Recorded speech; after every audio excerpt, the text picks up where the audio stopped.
Moreover, outside of the heavenly lightning, one could see the traces of a majestic pillar of energy. Ru! Hua Dezhenren involuntarily cried out. Then, a thunderous sound shook the entire space. Rumble, rumble. Countless waves of energy surged. All kinds of splendor splashed out. All kinds of miserable screams rang out incessantly. Even Xiaohua's own face was flushed with a red glow. Xiaohua actually used his bare hands to destroy dozens of nascent soul cultivators' natal magic treasures. Fellow Taoist Longmai. Xiaohua couldn't help but groan. You, Xiaohua said you a few times and didn't dare to say anything else. He hurriedly urged his cultivation technique to stabilize his qi and blood. Fellow Taoist, I'm sorry, I didn't think that I's nascent soul would be so weak. It's not even as good as I's meridian shadow. Longmai Xiaohua cried out in embarrassment. Sensing his own nascent soul's dispirited state, Xiaohua was speechless. How could a cultivator consume magic power like this? Using a nascent soul to deal with dozens of cultivators' magic treasures with bare hands? This was a method to kill 1,000 enemies but lose 800 of your own men. Let's go back first. Let the nascent soul rest for a while. Xiaohua couldn't blame Longmai Xiaohua. Fortunately, his dantian was nourished by the 5 qi thunder. It wouldn't take too long for his nascent soul to recover. He ordered. Just as he raised his head, he heard Hua Dezhenren excitedly shout, "This old man's guess was right. Xiaohua, your Confucian cultivation has finally revealed itself again. Collect." Following Hua Dezhenren's shout, the previously condensed magic power rushed into the fire gourd. The fire gourd emitted a dazzling brilliance and expanded to several feet in size. Within that brilliance, there was a faint image of a small infant. Then, with a boom, a small hand reached out from the fire gourd. Following the fire thread from before, it fell into the soul execution vital light. The soul execution vital light was instantly extinguished. Furthermore, that small hand followed the extinguished soul execution vital light towards Xiaohua's sword gourd like lightning. Only now did Hua Dezhenren reveal his malevolence. His goal was Xiaohua's sword gourd. Oh. Xiaohua raised his eyebrows. He was a bit surprised. He raised his eyes to look at Shui Mingzi and Ao Zhantian's magic treasures and coldly snorted. Damn it! Chapter 36-26. As soon as he finished speaking, Xiaohua waved his hand. Buzz! The seal of overturning the sea rushed out of the space and let out a rumbling sound. The jade talismans appeared around the seal. Go! Following Xiaohua's shout, the seal of overturning the ocean turned into 100 feet in size. It activated layers of illusions and smashed towards Shui Mingzi's horsetail whisk as if it could topple mountains and overturn seas. At the same time, Xiaohua waved his Taoist robe, and it looked as if it was released from his sleeves. A dark demonic aura rushed out, and the divine power centipede charged toward Shui Mingzi in midair with its fangs bared and claws brandished. As the seal of turning the sea left his hand, Xiaohua's body flew and raised the wishful staff with both hands. Grow, grow, grow. Following Xiaohua's angry shout, the staff became 100 feet long and rushed towards Ao Zhantian's dragon halberd. Seeing that Xiaohua ignored him and only fought the other 2 nascent soul cultivators, Taoist Hua De was ecstatic. He had long been drooling over Xiaohua's soul-slaying light. Otherwise, he would not have attracted so many cultivators to attack Xiaohua.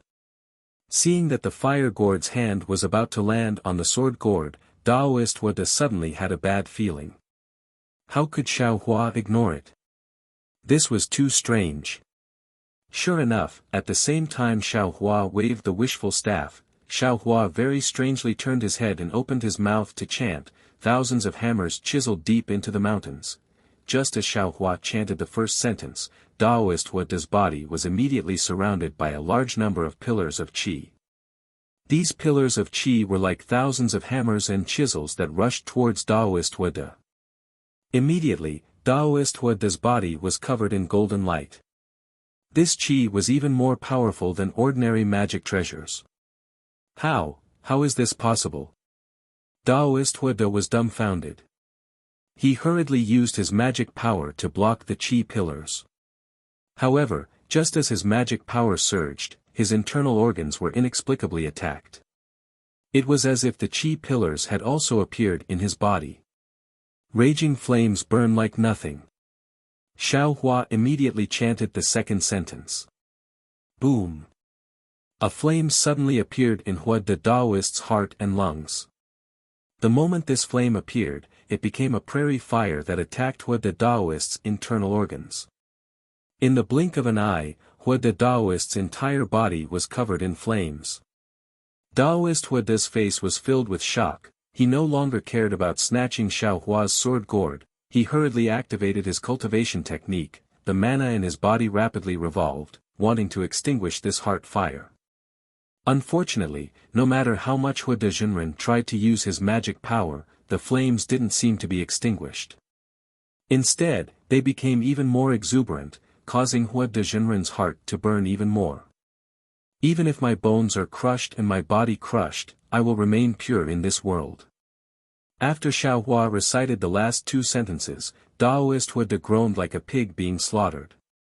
His entire body trembled violently as if he was about to be killed if he didn't control the fire. Since it was such a critical moment, how could Daoist Huada still dare to hold back? He slapped his forehead with the back of his hand.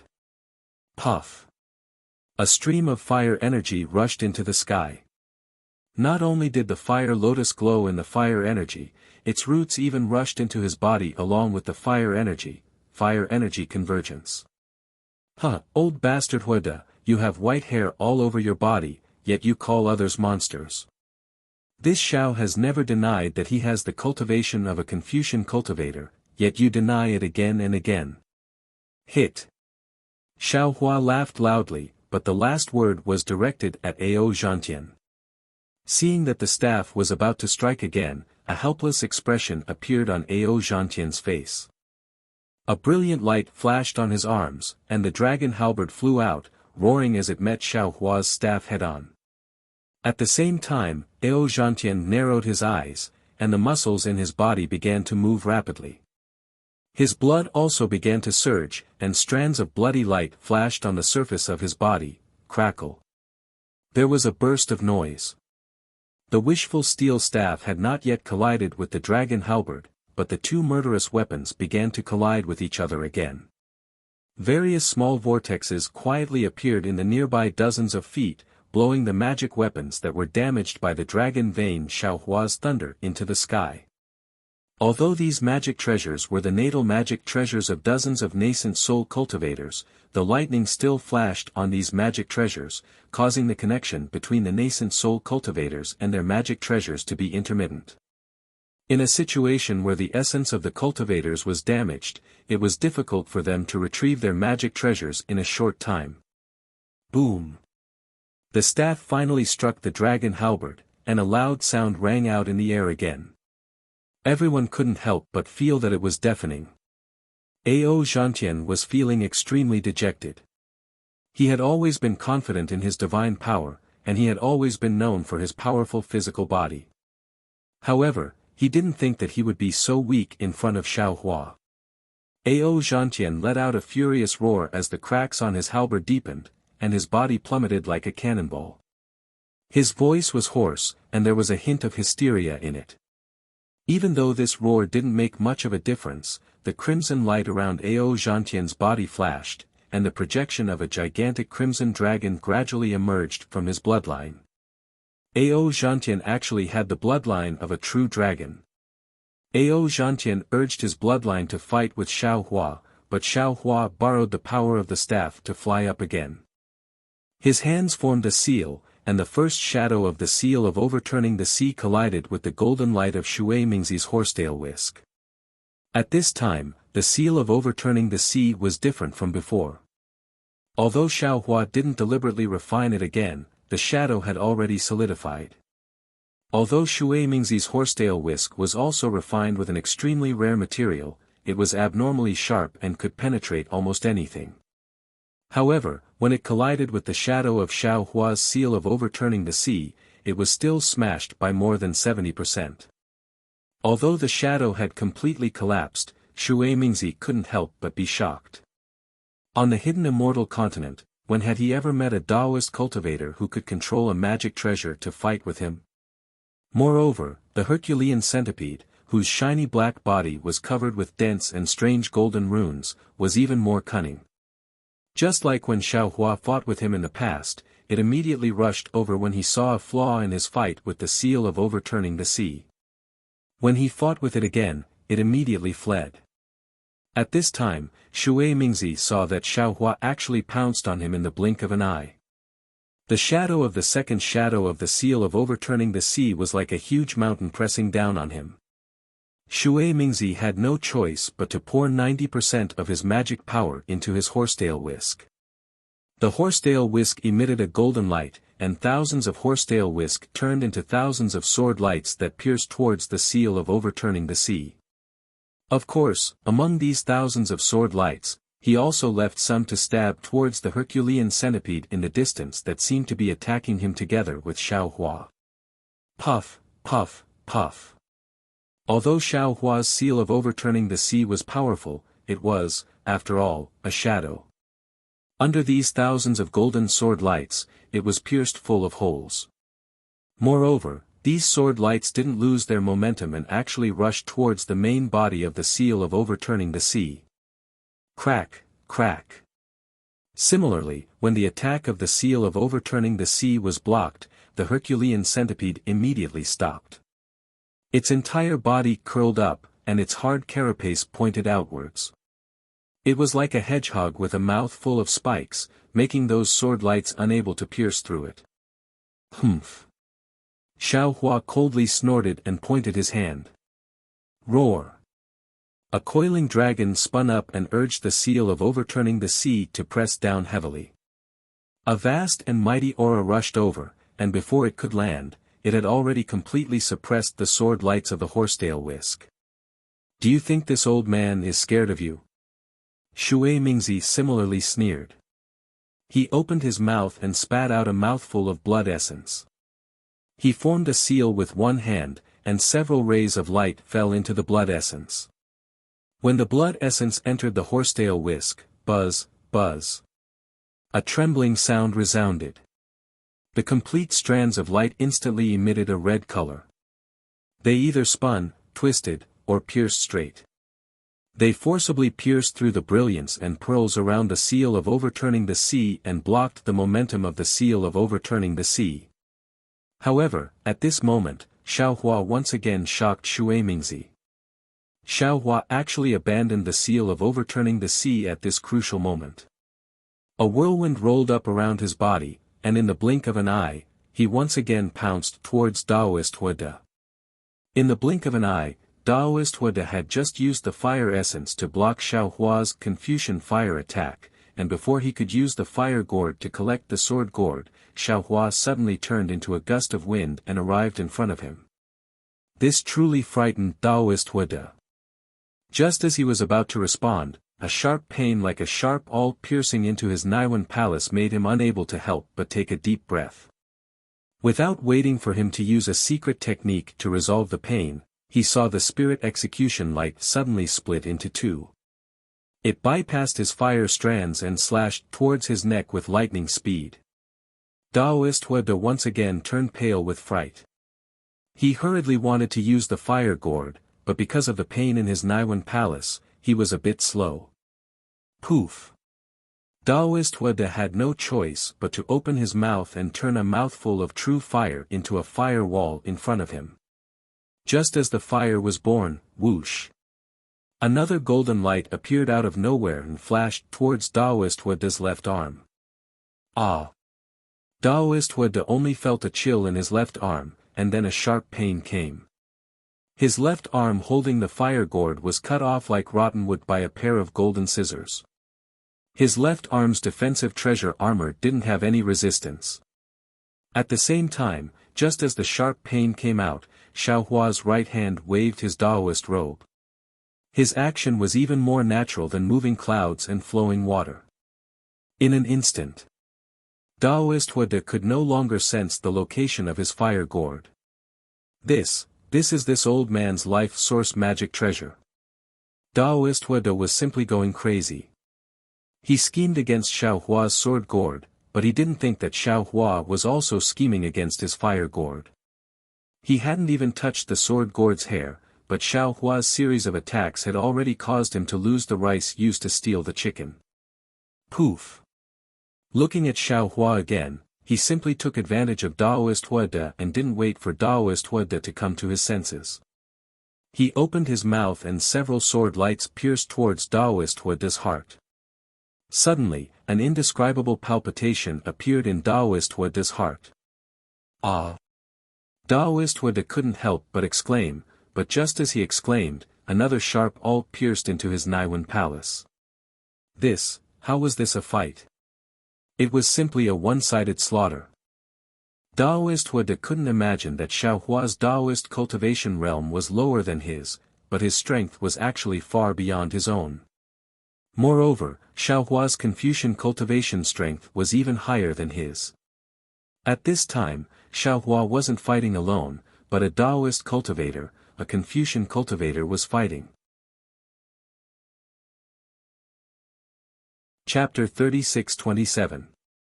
Only now did Hua de Jinren realize that Xiaohua was a nascent soul intermediate stage cultivator, but he had the strength of a nascent soul intermediate stage cultivator. How could he be his opponent? Moreover, seeing Xiaohua use the spirit-exterminating vital light, the flying sword, and the unfathomable soul stab technique, it was obvious that he wanted to take his life. Thinking of this, how could Hua de Jinren stay any longer? He clapped his hands and an ordinary-looking jade pendant appeared in his hand. With a pu sound, a breath of true qi landed on it. Layers of inscriptions surged out from the jade pendant and enveloped Hua de Jinren in an instant. Boom! Following a majestic pillar of true qi, Hua de Jinren actually disappeared. Motherfucker! Xiaohua was a little depressed. He understood that this was the escape technique that Hua de Jinren had obtained from the Star Lord Palace. He could only watch helplessly as Hua de Jinren escaped from the Star Lord Palace. Xiaohua hesitated for a moment, wondering if he should use his illusion breaker eye. At this time, he heard a wang sound of air friction. Ayo! Then there was the sound of a dragon's roar. Xiaohua stowed away his sword gourd and soaring dragon shears before turning around with a cold expression. A crimson dragon that was close to 1,000 feet in length appeared above Ao Zhantian's head. It opened its sinister maw and pounced toward Xiaohua. An aura comparable to that of the soul separation stage and an aura that made all the cultivators tremble uncontrollably surged through the air. Oh! A true bloodline. This was the first true bloodline Dharma body that Xiaohua had seen on the hidden immortal continent. Xiaohua's eyes flashed with a strange light. Humph, it's a pity that my phoenix Dharma body is not here. Otherwise, I'll let it fight with you. Xiaohua snorted coldly. Golden light flashed around his body, and the heavenly laws embodiment technique was activated as well. His transcendence golden body also appeared. In just a moment, a transcendence golden body that was close to 1,000 feet tall stood in midair like a demon god. Not only were the nascent soul cultivators dumbfounded, even Shui Mingzi was dumbfounded. It wasn't that they hadn't seen such an awe-inspiring Dharma body before, but this was a defensive formation with divine sense shackled. Dao Sect's divine powers were suppressed. Not to mention the Dharma body, even activating Dharma treasures would be somewhat strenuous. How could Xiaohua possibly bring out his Dharma body? Ao Zhantian's bloodline could be attributed to his true bloodline, but Xiaohua. Who had ever seen such a golden bloodline? Eat this Xiao's staff. Xiao Hua roared and waved the wishful steel staff in his hand. At first, the wishful steel staff was still a few dozen feet in size, but when it hit the top of the blood dragon's head, it was already a few hundred feet in size and a few dozen feet in thickness. Woo! The wishful staff fell with a gust of wind. The blood dragon's eyes were crimson red, and an old voice spoke with Ao Zhantian's tone. This old man has never seen a magic treasure that can injure a bloodline Dharma body. Stop dreaming. Today, I'll show you how powerful this old man is. Let this old man have a taste of your flesh and blood. Ha ha ha. This voice reverberated throughout the entire space. The blood dragon opened its mouth, and the blood dragon's breath turned into a giant pillar. The blood dragon also pounced over, obviously wanting to dive into Xiao Hua's body and devour his flesh and blood. Xiao Hua's eyes flashed, and he tilted his head slightly. He pointed his finger, not at the blood dragon, but at the seal of overturning the sea above Shui Mingzi's head. The seal of overturning the sea expanded again, and it was a full 500 feet in size. Shui Mingzi had no choice but to use his magic power to block it with his horsetail whisk. As for the divine power centipede, it seemed to understand Xiao Hua's intention. Suddenly, its entire body expanded, and the two antennae in front of its head trembled rapidly, cutting toward Shui Mingzi's back. Ao. Seeing that Xiao Hua was still distracted, the blood dragon couldn't help but roar, and its speed increased again. However, Xiao Hua didn't seem to panic. He calmly waved the wishful steel staff, and it landed on the blood dragon's breath. Pooh. It was abnormally dull, but the dull sound seemed to have knocked on Ao Zhantian's heart. The almost invisible blood dragon's breath was smashed into pieces by the wishful steel staff. That wasn't all.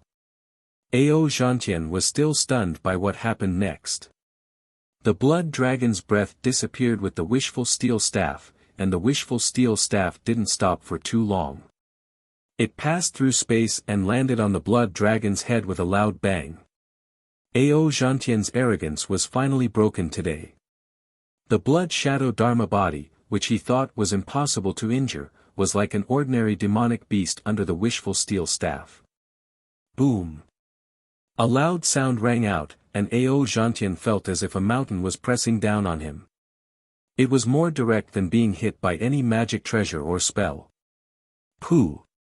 Ao Zhantian spat out a mouthful of blood essence, and his entire body was oozing with blood. Moreover, an indescribable blush immediately spread all over his face. Roar! The blood dragon's blood-curdling screams resounded throughout the entire defensive formation. The blood dragon's body started to collapse from its head down to its tail. Ao Zhantian's eyes flashed with desperation, and he stubbornly patted his head. A blood-red nascent soul appeared in midair. This nascent soul was wearing a treasured armor, and the dragon-shaped totem on the armor was slowly disappearing. The nascent soul held a dragon halberd in its hand that flashed with a dazzling brilliance. However, as soon as the nascent soul appeared, it was immediately shocked. Its two eyes looked left and right cautiously. At this time, it saw two beams of spirit-punishing vital light fall from the sky. They were about 100 feet away from the nascent soul, but they didn't shoot out. You. Ao Zhantian naturally didn't care too much about the spirit-punishing vital light, but under the fierce flames of the spirit-punishing vital light, a faint sense of desolation arose in his heart. The nascent soul opened its small mouth and whispered a few words. Xiao Hua had intended to kill to establish his might. However, when he saw Ao Zhantian's nascent soul appear, he immediately remembered that this was the defensive formation of the Star Lord Palace. Although he would be happy to kill Ao Zhantian's nascent soul would fall into the defensive formation. Wasn't he helping the Star Lord Palace? Thus, he controlled the spirit-punishing vital light to stop above Ao Zhantian's head and said coldly, Ao Zhantian, do you want to live or die? So what if I want to live or die? The blood shadow Dharma body above Ao Zhantian's head could no longer take shape. It slowly turned into a bubble and fell into his body. Ao Zhantian looked at Shui Mingzi in the distance. He was actually blocked by Xiao Hua's demonic pet, and Xiao Hua's overturning sea seal was able to block Shui Mingzi's horsetail whisk. Xiao Hua said indifferently, "If I want to die, I'll kill you right now. In order to not leave a nascent soul for the Star Lord Palace, I'll kill your nascent soul as well." You. Ao Zhantian wanted to retort when he heard Xiao Hua's nonchalant tone. However, he knew that Xiao Hua had scared off spiritual master Huida when the three of them attacked him. Now that he was facing Xiao Hua alone, how could he survive? What if I want to live? Ao Zhantian was abnormally embarrassed, but he still asked. Swear a blood oath and serve me for 1,000 years. Xiao Hua replied without hesitation. For 1,000 years, not only will I provide you with all your cultivation needs, I can also help you reach the 5th grade of origin power. No. Impossible. Ao Zhantian also shouted without hesitation. Xiao Hua also didn't hesitate. He pointed at the spirit-punishing vital light and said, "Fine, since you don't want to live, then die, Spiritual Master Xiao, you've misunderstood, Spiritual Master Xiao." Ao Zhantian hurriedly withdrew his nascent soul and shouted, "What I meant was. What kind of good conditions do you have?" Oh. Xiao Hua was slightly stunned. He stopped the spirit-punishing vital light and said indifferently, "What's impossible?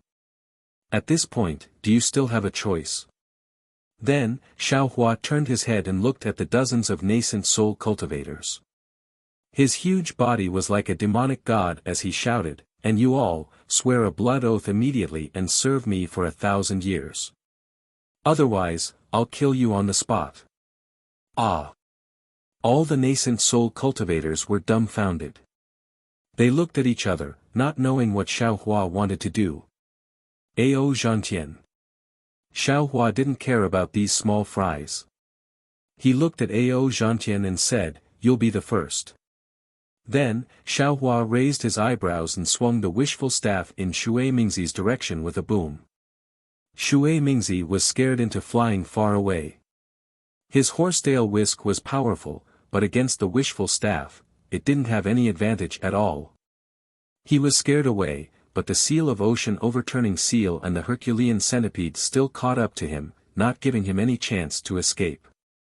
Ao Zhantian's mouth was bitter. He was a late nascent soul cultivator, but he was forced to swear a blood oath. This was something he had never thought would happen ever since he entered the nascent soul realm. Kill. Ao Zhantian hesitated. Xiao Hua shouted, scaring Ao Zhantian. He hurriedly shouted, "I, Ao Zhantian, swear to heaven and earth that I am willing to serve Spiritual Master Xiao Hua, Spiritual Master Xiao, for 1,000 years. I don't dare to have any thoughts of rebellion, Kacha." Just as Ao Zhantian was about to make his vow, a streak of golden light shot into the sky and landed in the distance. Ah! A nascent soul cultivator who was about to flee was immediately sliced off by the soaring dragon shears. Motherfucker! Ao Zhantian finally understood. So Xiao Hua wasn't talking to him. Kacha! A muffled sound rang out as a bolt of lightning struck down from above Ao Zhantian's head. A blood-red mark appeared between Ao Zhantian's eyebrows. The mark followed the bolt of lightning into the air and transformed into a thumb-sized rune. The rune was about to fly toward the bolt of lightning. However, Xiao Hua's eyes rolled up as a green light flashed between his eyebrows. He let out a soft sigh that sounded like the sigh of a demon god. Boom! The same bolt of lightning shot out. The rune actually changed direction and fell into the bolt of lightning. Then, it disappeared between Xiao Hua's eyebrows. This. Xiao Hua's divine ability was truly inconceivable. Ao Zhantian couldn't help but sigh. His originally sullen heart suddenly felt better. He had always been competitive, and not only had he offended Confucian cultivators, he had also offended many Taoist cultivators. Now that he had found a powerful backer, it wasn't necessarily a bad thing. And you all. Xiao Hua's voice was even more majestic than the usual lightning bolt. The dumbfounded nascent soul cultivators immediately came to their senses. It was time for them to make a choice. Chapter 36-28. Of course, the nascent soul cultivators found this difficult to accept. However, when they saw the arrogant Ao Zhantian lower his head in disbelief, they then looked at the nascent soul cultivator who had just lost half of his shoulder and was now as pale as a sheet of paper, and finally at Shui Mingzi, who was trying to escape but was being held back by his demonic pet and magic treasure. How could they not have made the right choice? The dozens of nascent soul early and mid-stage cultivators all swore blood oaths, which were all taken away by Xiao Hua without exception. Then, Xiao Hua withdrew his heavenly laws embodiment technique and pointed with his finger. Go, surround Shui Mingzi. Yes, the dozens of nascent soul cultivators couldn't even muster the will to resist. They responded in unison and surrounded Shui Mingzi. Only Ao Zhantian and the early-stage nascent soul cultivator named Xiong Yi were left in front of Xiao Hua. Seeing such a scene, Xiong Yi was at a loss of what to do. He didn't know whether to leave or stay. His eyes slightly turned as he looked at Xiao Hua. Xiong Yi, you can leave now. Xiao Hua ordered.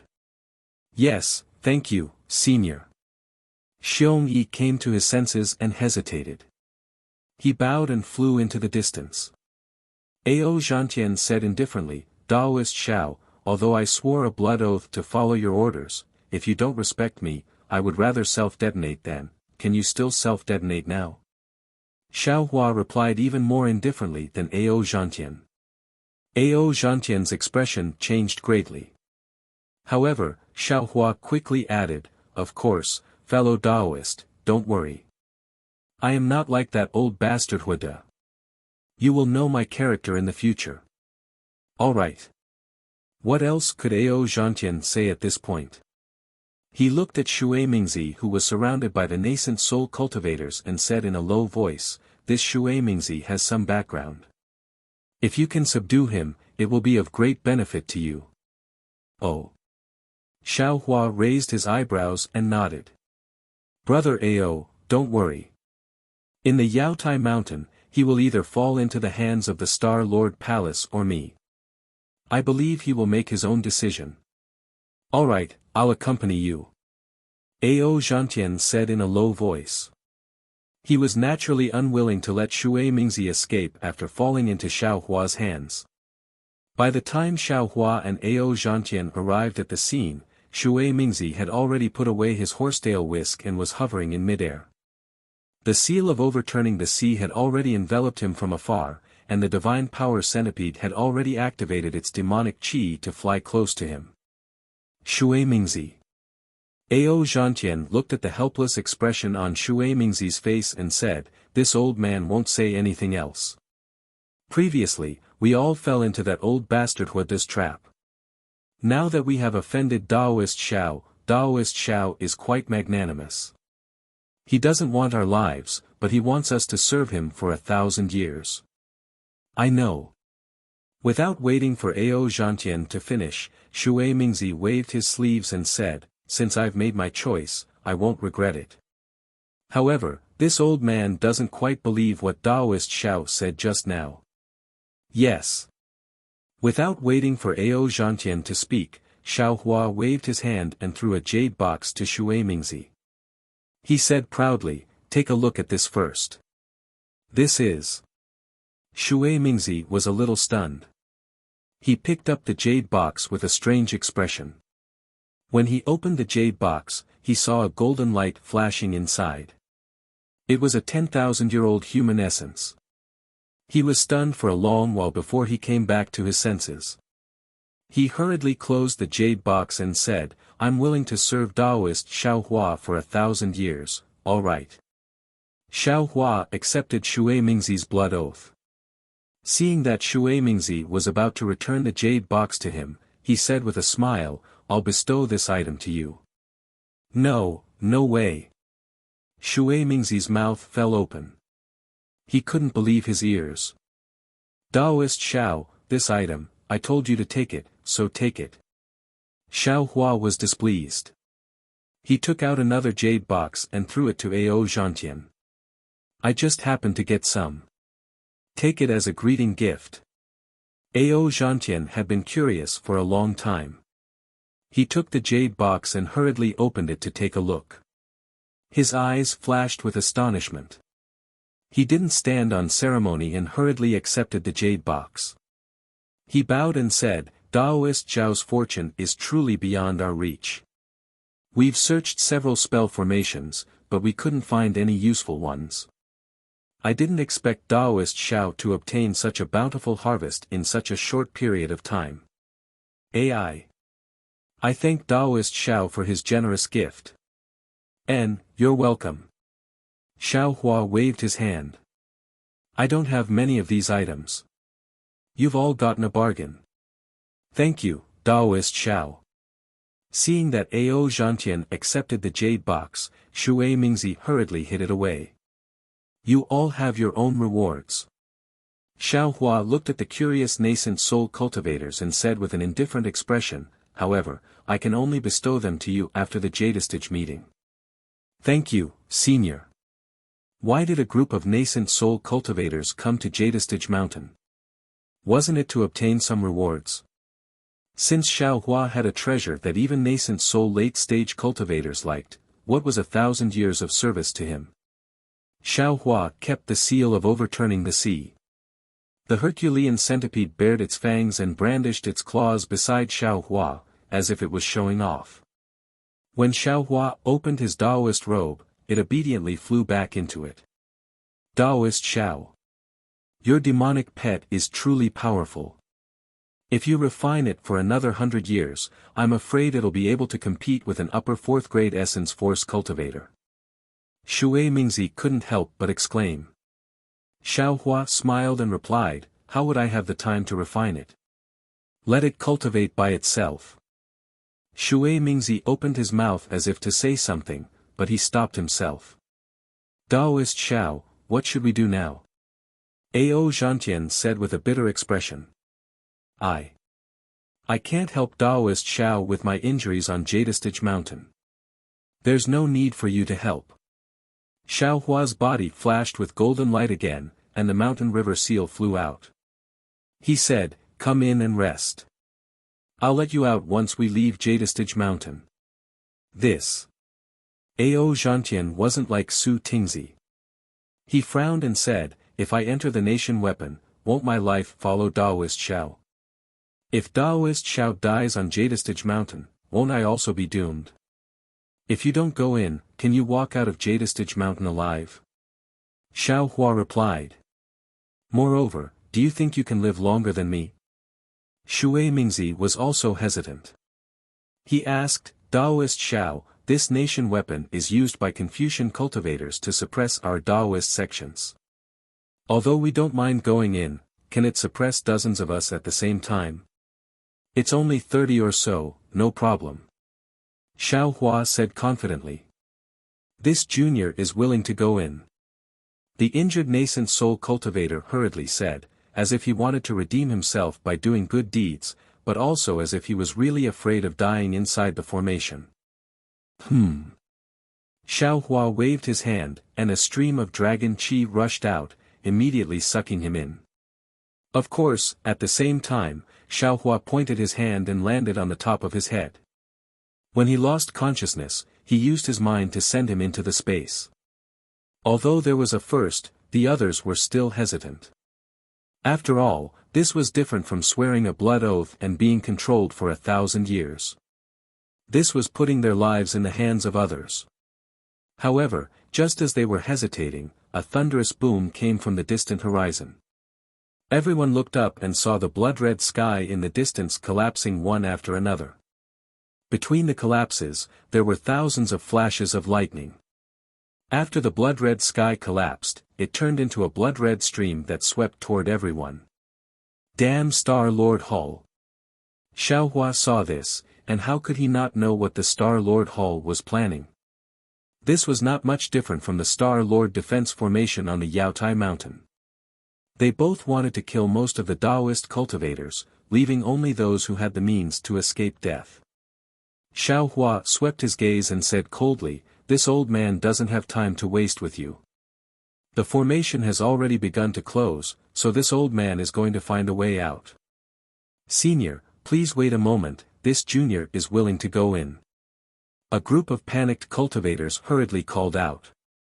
They knew in their hearts that it was better to let Xiao Hua lead them alone rather than having so many people search in a mess. Xiao Hua's abilities were unpredictable, and his chances of survival were much higher than theirs. "Come in." Xiao Hua sucked that person into the space again. This time, the others were finally moved, and in a short while, 35 nascent soul cultivators were sucked into the space. "This one will go in as well." Ao Zhantian narrowed his eyes and looked at the torrential flood in the distance. His eyes were filled with helplessness, and he looked at Shui Mingzi. How could Shui Mingzi let Xiao Hua suspect him? Naturally, he tactfully said, "No problem, this old man is afraid that this old man is powerless to escape from this collapsed formation, so I can only accompany fellow Daoist Ao. I'll have to trouble Daoist Xiao for everything. Please." Xiao Hua was overjoyed when he saw the two late nascent soul cultivators enter the trap. As he spoke, 2 streams of dragon qi swept the two into the space. After entering Xiao Hua's space, not to mention nascent soul cultivators, even spirit-severing cultivators were nothing but food for him. After sucking in dozens of nascent soul cultivators, Xiao Hua didn't have time to raise his head to the sky and laugh. His figure immediately floated up and flew in the opposite direction of the collapsed formation. It was as if the entire space had collapsed. Xiao Hua had only flown for a short while when intense thunderclaps flashed in all directions. All kinds of bloody light flourished, and the aura of destruction became increasingly powerful. "Senior, save me." In front of Xiao Hua's right hand, the cultivator named Xiong Yi was in an extremely sorry state. His Taoist robe was askew, and his hair was also disheveled. A small flying shuttle flickered under his feet as he rushed toward Xiao Hua. Looking behind Xiong Yi, the bloody red torrential flood created a wave of over 10 meters tall, covering the sky and covering the earth as it chased after him. Xiao Hua frowned and a whirlwind appeared under his feet. His figure turned into a gust of wind as he swept in front of Xiong Yi. With a wave of his hand, a golden light swept up Xiong Yi, and then he soared into the sky again. Just as Xiao Hua flew away, boom. In the place where Xiong Yi had just flown past, the space around him shattered. Lightning flashed and turned into a clear torrential flood. Xiao Hua still couldn't release his divine sense, but he had a feeling that this clear torrential flood was definitely not ordinary. He definitely couldn't touch even half a drop of it. "Many thanks, Senior." After being rescued by Xiao Hua, Xiong Yi felt like he was flying forward like lightning. He had temporarily escaped his predicament and hurriedly expressed his thanks. Chapter 36-29. Hearing this, Xiao Hua withdrew his gaze and replied indifferently, "You're welcome." After he finished speaking, his heart skipped a beat and he asked, "Are there any other cultivators ahead?" "No." Xiong Yi answered honestly, "I've been flying for a long time and haven't seen any cultivators." "Oh." Hearing this, Xiao Hua thought for a moment and asked, How did you follow Hua Dezhenren?" Hearing Xiao Hua ask about the ambush, Xiong Yi didn't dare to hide anything and hurriedly told him the whole story. As Xiao Hua expected, Hua Dezhenren had the same plan as Xiao Hua. In addition to obtaining treasures in the Jade Pavilion Conference, he also wanted to win over a group of nascent soul cultivators. Therefore, long before the blood-red star streaked across the sky, there were already a dozen nascent soul cultivators gathered in the defensive formation of the Jade Mountain.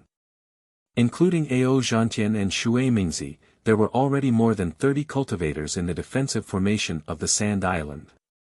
Daoist Hua De seemed to have heard of the famous mother-child spirit fruit in the Sand Continent, so he was able to find it before Xiao Hua. Unfortunately, Fairy Jing beat him to it, so Daoist Hua De and the others were left empty-handed. Just as Ao Zhantian had said, they had searched for a long time, but to no avail. When the ominous star appeared, dozens of cultivators were sucked into the blood-red light. When they reappeared, they found that apart from a few people who disappeared, most of them were still together. Therefore, Hua De Zhenren immediately discussed with Ao Zhantian and Xue Mingzi to besiege Xiao Hua. Xiong Yi didn't know what the three of them discussed. Xiong Yi wanted to leave early, but he didn't dare to because of Hua De Zhenren's fierce reputation. In the end, Xiao Hua defeated these cultivators in one fell swoop. So, you didn't see Fairy Jing and Daoist Yuan Qing? Xiao Hua asked. Xiong Yi nodded, yes, the female cultivator who got the Ren Jing and the male cultivator who was with you didn't appear here. So, this is only a point of the defensive formation. It's not the whole formation. Xiao Hua instantly thought of the space he appeared in before. There were no cultivators inside. Xiong Yi hurriedly shouted, yes, yes, that's right. I thought about it for a long time. This must be the only place that collapsed. As long as we find the way out, we can escape. And, I understand. If that's the case, I have a 60% chance of escaping. Xiao Hua's eyes narrowed as he looked into the distance and nodded.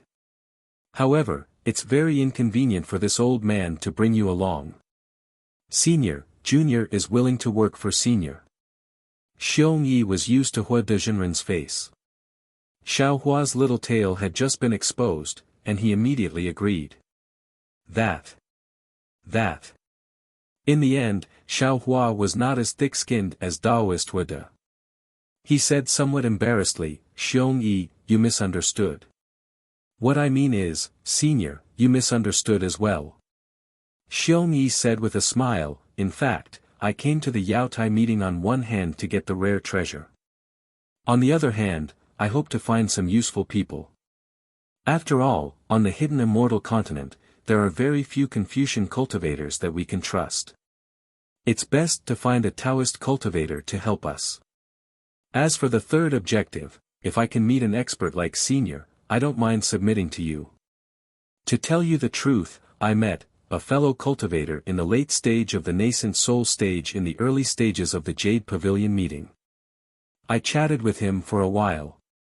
Although I didn't agree at that time, I already had a plan in mind. Grand Mist Ancestor? Xiao Hua asked in a low voice after pondering for a while. Xiong Yi was startled, and then his expression changed slightly. He said somewhat unnaturally, could it be that Senior is also, Grand Mist Ancestor is Grand Mist Ancestor, I am Xiao. Xiao Hua said indifferently, I won't force fellow cultivator Xiong, no. Xiong Yi breathed a sigh of relief. At this time, how could he have any other choice? He hurriedly said with a smile, I once established a country, but later the country's monarch was bewitched by the Buddhist sect. I was disheartened and no longer paid attention to it. Now that I am free, I can serve Senior. Good. Xiao Hua nodded, close your eyes. I will suppress you into the mountain river seal. After we leave the Yao Tai mountain, you can follow me. This. Xiong Yi naturally hesitated, but after a moment, he closed his eyes and said, I'll have to trouble Senior. Xiao Hua didn't say anything and immediately put him back into the mountain and river seal. Then, he looked around. This place was similar to the void, so he had an inexplicable feeling of familiarity in his heart. After a short while, he found something strange.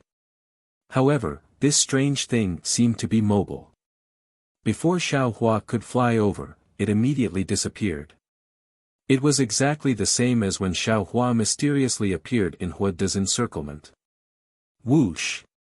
All of a sudden, around Xiao Hua, several clear streams of blood red rushed out like a waterfall.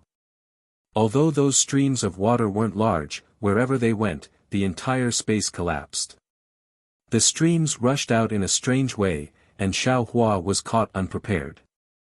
His figure flashed and dodged, but several drops of blood still splashed on his Taoist robe. Xiao Hua did not care. This kind of clear stream was powerful, but under his protective golden light, how could a few drops of clear stream pose a threat to him? However, when those several drops of clear water fell, a sizzling sound rang out. The golden light protecting Xiao Hua's body was actually annihilated in an instant, revealing an enormous flaw. The clear water actually seeped into the surface of Xiao Hua's body. Ouch! Xiao Hua was shocked that such a situation would occur due to his carelessness. Xiao Hua's Taoist robe was also torn in an instant, and a heart-wrenching pain came from the clear stream. Xiao Hua's abnormally strong body was actually invaded by this clear stream. Pooh! Xiao Hua hurriedly opened his mouth and spat out a mouthful of thick true energy. It landed on the corroded part of his body, and he barely managed to grab the few drops of clear stream. When Xiao Hua opened his transcendence vision, he couldn't help but suck in a breath of cold air. He saw that within these drops of blood-red liquid, there were strands of dark red lines. Between the lines of lines, there were many small dots that contained great power. Xiao Hua was familiar with these small dots of light. It was the power of starlight. As for the dark red lines, Xiao Hua had seen them before. They were actually poison mixed with the power of the netherworld. Damn it! Xiao Hua cursed angrily. The Confucian cultivator's arrangement was truly ruthless. Even his body, which had been tempered for many years, was unable to withstand it, let alone an ordinary cultivator. Even Ao Zhantian wouldn't be able to escape easily when he encountered the clear stream of clear stream. Of course, Xiao Hua was only lamenting. This wasn't the first time he had encountered the Confucian cultivator's ruthlessness. His current plan was to escape from this place. There wasn't much time left for Xiao Hua, and the space he could escape was also limited. The confidence he had before had leaked out too much, and an indescribable sense of fear emerged from the bottom of his heart. What seemed like an ordinary escape had developed into a test of life and death. Xiao Hua smiled bitterly. At the crucial moment, he opened his transcendence vision. However, all he saw with his transcendence vision was blood red. His vision was filled with resplendent starlight, and it was even inferior to the naked eye. How could he see the exit that could appear at any time? Helpless, Xiao Hua could only close his transcendence vision again. He could see with his naked eye, and fly in a certain direction based on his intuition. Suddenly, Xiao Hua's heart trembled. He recalled the place where he had first entered the defensive formation. Previously, when he heard Xiong Yi's description, he subconsciously thought that he had entered the defensive formation directly like them. However, now that he thought about it, before he was surrounded by Daoist Hua De and the others, he seemed to have stayed in a certain space for a short period of time. Moreover, that space also had a blood-red light, and it was extremely similar to the space he was in now. However, it didn't have much starlight. Thinking of this, Xiao Hua suddenly raised his head to look at the starry sky. Sure enough, the ominous star with a tail was emitting a strange and mysterious light. The stars around this ominous star were abnormally resplendent, and this resplendent light was flashing with a bloody aura. One by one, the tails grew out of these stars. Needless to say, these stars should all be a part of this defensive formation. If others look at this place from the stars, they should also be a star that is also burning with brilliance. The space I entered earlier should also be a part of the defensive formation. However, that part is between the stars, or perhaps it's the fault of the defensive formation. Xiao Hua suddenly realized. There. That's right, it's there. Since Xiao Hua understood, it was very easy for him to find the place he came out from. Looking at the sky, there was clearly no mark. Even if one's divine sense swept over, it would be impossible to find that place different from other places. However, Xiao Hua's eyes could see that it was the place he came from. Not good. Xiao Hua identified the direction and immediately cried out bitterly in his heart, because that place was already on the verge of the collapse of the defensive formation. The blood-red clear stream in the space would annihilate his only way out in a few moments. Xiaohua activated the lightning escape technique without hesitation. Although the wind escape technique had the advantage in this short distance, Xiaohua understood that his cultivation of the wind escape technique was far inferior to the lightning escape technique. At this time, if he used his full strength, there was still hope that he could arrive before the space collapsed. Rumble. Tens of thousands of tiny threads of lightning appeared on the surface of Xiaohua's body. Xiaohua turned into a bolt of lightning and rushed towards the exit of the defensive formation. However, Xiaohua was already going all out. The nascent soul in his body was also rubbing its hands anxiously. Several bolts of lightning entered the void to help Xiaohua, but the blood-red stream soared into the sky. As long as it fell, Xiaohua's path of survival would be cut off. Although it was not certain that Xiaohua would die, the chances were slim. Confucian cultivator Xiaohua, quickly help me. At such a critical moment, Xiaohua's heart suddenly brightened and he cried out in his mind. Little Sheng is coming. Confucian cultivator Xiaohua waved his hands, opened his mouth, and recited, drums and thunder resound, swords and spears tremble in the wind and frost. For generals admonish, 10 generals start first. As soon as this inexplicable poem came out, it immediately turned into a bolt of lightning condensed from armor inscriptions. Inside Xiaohua's lower dantian, the 5 qi righteous thunder immediately rolled. Following this bolt of lightning, it rushed into Xiaohua's body and fell on the surface of his body. Boom! Xiaohua felt his body become light, a feeling of soaring immortality arose spontaneously. Immediately, Xiaohua's speed suddenly increased by several times. Like a stream of light, he rushed into the sky without anything special.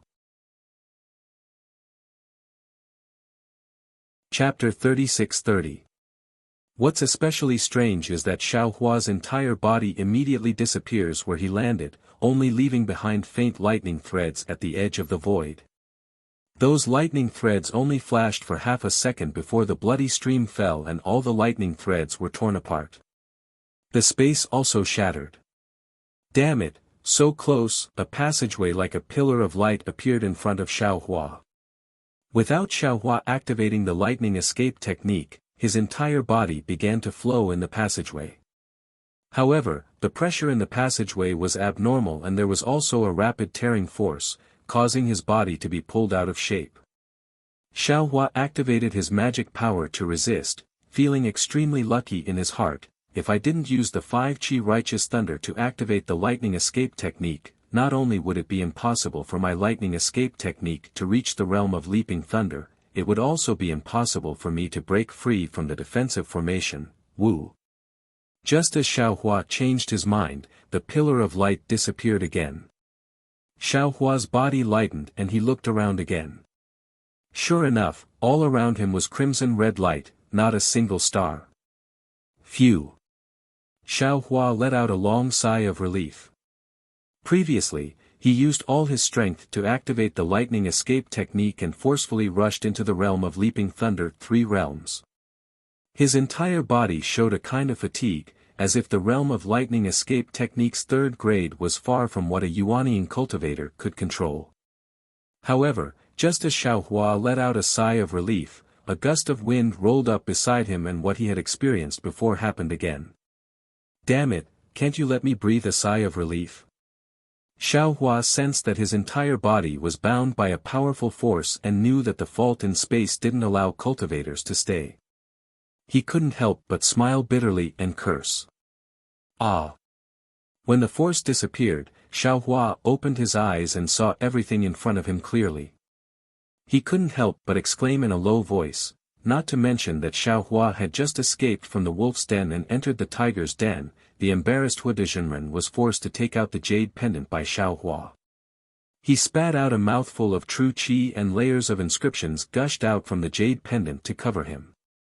Soon after, a pillar of true qi emerged from the void and carried Huadezhenren into it and disappeared.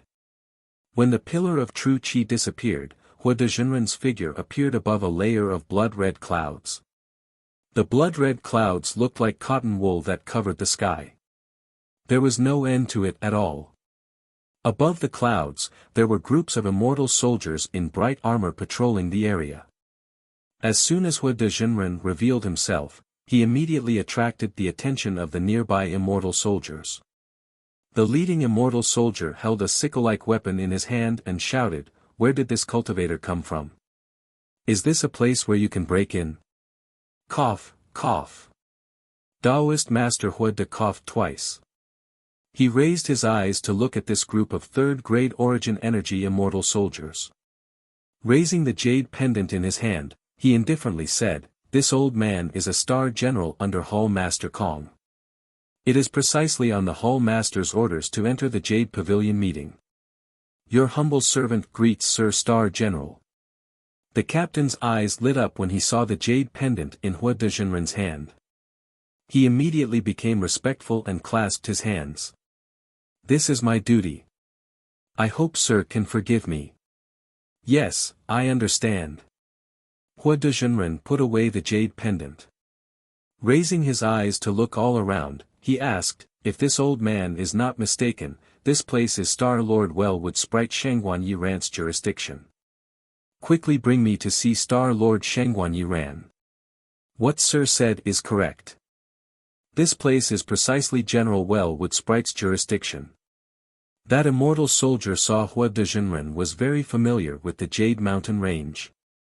His last doubts were all gone, and he hastily replied, "However, General Wellwood Sprite has already perished inside the array. Now, General Wood Dragon is in charge." "What? Sir Shangguan, he truly has fallen." Hua Dezhenren turned pale with fright, practically shouting in disbelief, Who has such magic energy?" However, when he asked this, Hua Dezhenren suddenly thought of something and hastily shouted, quickly bring me to see Sir Linghu. Quickly." That immortal soldier's face showed a difficult expression, and he said in a low voice, "Sir Star General, your humble servant is here to patrol. Without Sir Star General's orders, I absolutely do not dare leave. Furthermore, my Wellwood Sprite Star Array brothers have only recently come into contact with Sir Linghu. Your servant does not dare." "Impudent!" Hua Dezhenren furiously roared, "This old man has an important matter to report to Hall Master Kong. This is an urgent matter. If there is a delay, can you bear the responsibility?" This.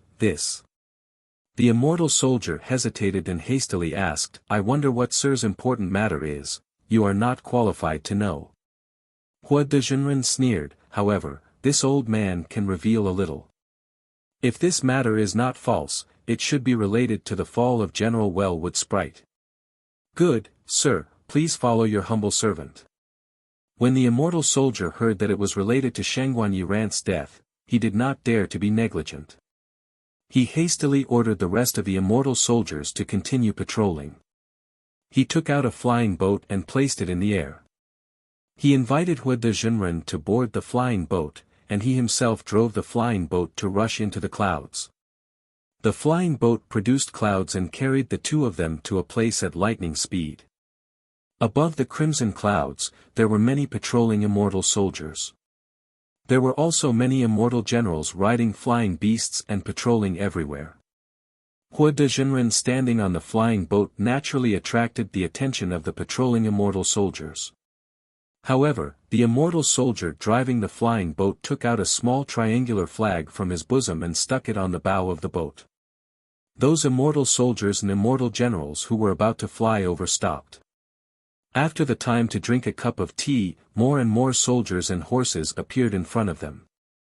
Moreover, there was a row of tents above the clouds. The immortal soldier did not dare to drive the flying boat again. He asked Hua Dezhenren to disembark from the flying boat and said with a smile, "Sir, please wait a moment. This is the border between Wood Sprite Well and Wood Dragon Horn. This humble servant does not dare to cross. Sir Linghu should be in the barracks. This humble servant will send a message." After saying that, the immortal soldier pulled the triangular flag from the bow of the boat. He opened his mouth and a mouthful of true qi fell on the triangular flag. The small flag turned into a streamer of light and disappeared into the barracks. A moment later, a tall immortal general flew out from inside the barracks.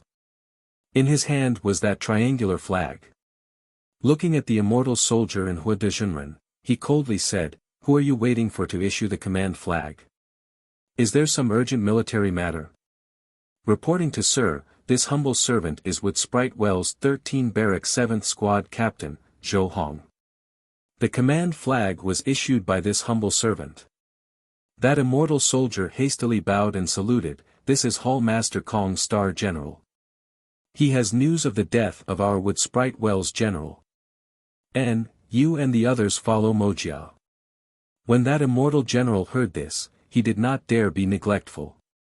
Turning around, he brought Hua Dezhenren and Zhou Hong to fly into the barracks. Entering the barracks, Hua Dezhenren's gaze swept around. Seeing the murderous aura all around and many unkind gazes looking at him, he could not help but sneer in his heart. His arrogant gaze swept back one by one, forcing those immortal soldiers and immortal generals to look elsewhere. "Humph, no more than origin energy 3rd or 4th grade strength, yet you unexpectedly dare provoke this old man. If it was not for the Jade Mountain." Hua Dezhenren was defeated again and again. His heart was very sullen. Naturally, he would not put these cultivators with lower cultivations in his eyes. His heart secretly pondered. Not long after, that immortal general brought the two of them directly to the center's largest tent. "You and the others wait here." That immortal general indifferently instructed. He himself was about to enter when the Hua Dezhenren to the side raised his hand. Holding a jade pendant in his hand, he smiled and said, "I have the Hall Master personally bestowed the Star General writ. I can directly meet any general below the Hall Master. I think we don't need to wait outside the tent. My general's military orders are strict. Unless the Hall Master personally comes, or the Hall Master's personal secret order, no one can approach the Central Army tent." That immortal general glanced at Hua Dezhenren and proudly said, "Not to mention, although you are the Hall Master's Star General, you have the identity of a Taoist cultivator. How could I dare to let you and the others in? Impudent." Hua Dezhenren was ashamed and angry. He shouted, "Hall Master's Star General writ is useful in the entire hidden immortal continent. How can it not be useful in your Wood Dragon's camp? What intentions do you all have? Do you all still place the Hall Master in your eyes?" Hearing Hua Dezhenren so arrogant, that immortal general's complexion slightly changed. Just as he was about to speak, a thunderclap suddenly sounded in his ear. "Impudent, who dares to make a racket outside the Central Army tent? Where is the Minister of Justice?" When that immortal general heard, his face showed respect. He said in a low voice, "Reporting to General, it was your servant who brought." Not waiting for that immortal general to finish speaking, Hua Dezhenren immediately put on a smiling face and raised his voice, "Ling Hu Darren, your servant is the Hua De Star General under Hall Master Kong. Long time no see.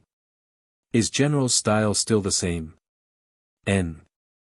That voice was slightly surprised, but he saw the Central Army tent's tent door open. A 5 chi tall lean man wearing leather armor and holding a sword in his bosom walked out. Looking up and down, he coldly said, "Hua De Star General. Is it you who is making a racket in front of the Central Army tent?" Hua Dezhenren looked at that man, but he did not recognize him. He nodded and said, "Your servant is not making a racket, but your servant has the Hall Master's Star General command in his hand. Furthermore, your servant has information regarding Shengguan Darren's fall. I only ask you, is it you who is making a racket in front of the Central Army tent?" That man interrupted Hua Dezhenren, coldly saying. Hua Dezhenren looked at the man's cold expression. He could only brace himself and say, "Correct, just now, it was your servant." According to the 4th article of the military order, those who make a racket in front of the Central Army tent without reason will be beheaded without pardon. That man recited word by word. Immediately, he raised the sword in his bosom. Whing! The sword emitted a cold light, and the sword hilt again gave birth to inscriptions. When these inscriptions rolled, an ice-cold killing intent rushed forth from the surrounding barracks. This killing intent made Hua Dezhenren have no choice but to shrink his neck. Clang! The sword in the man's hand let out a cry.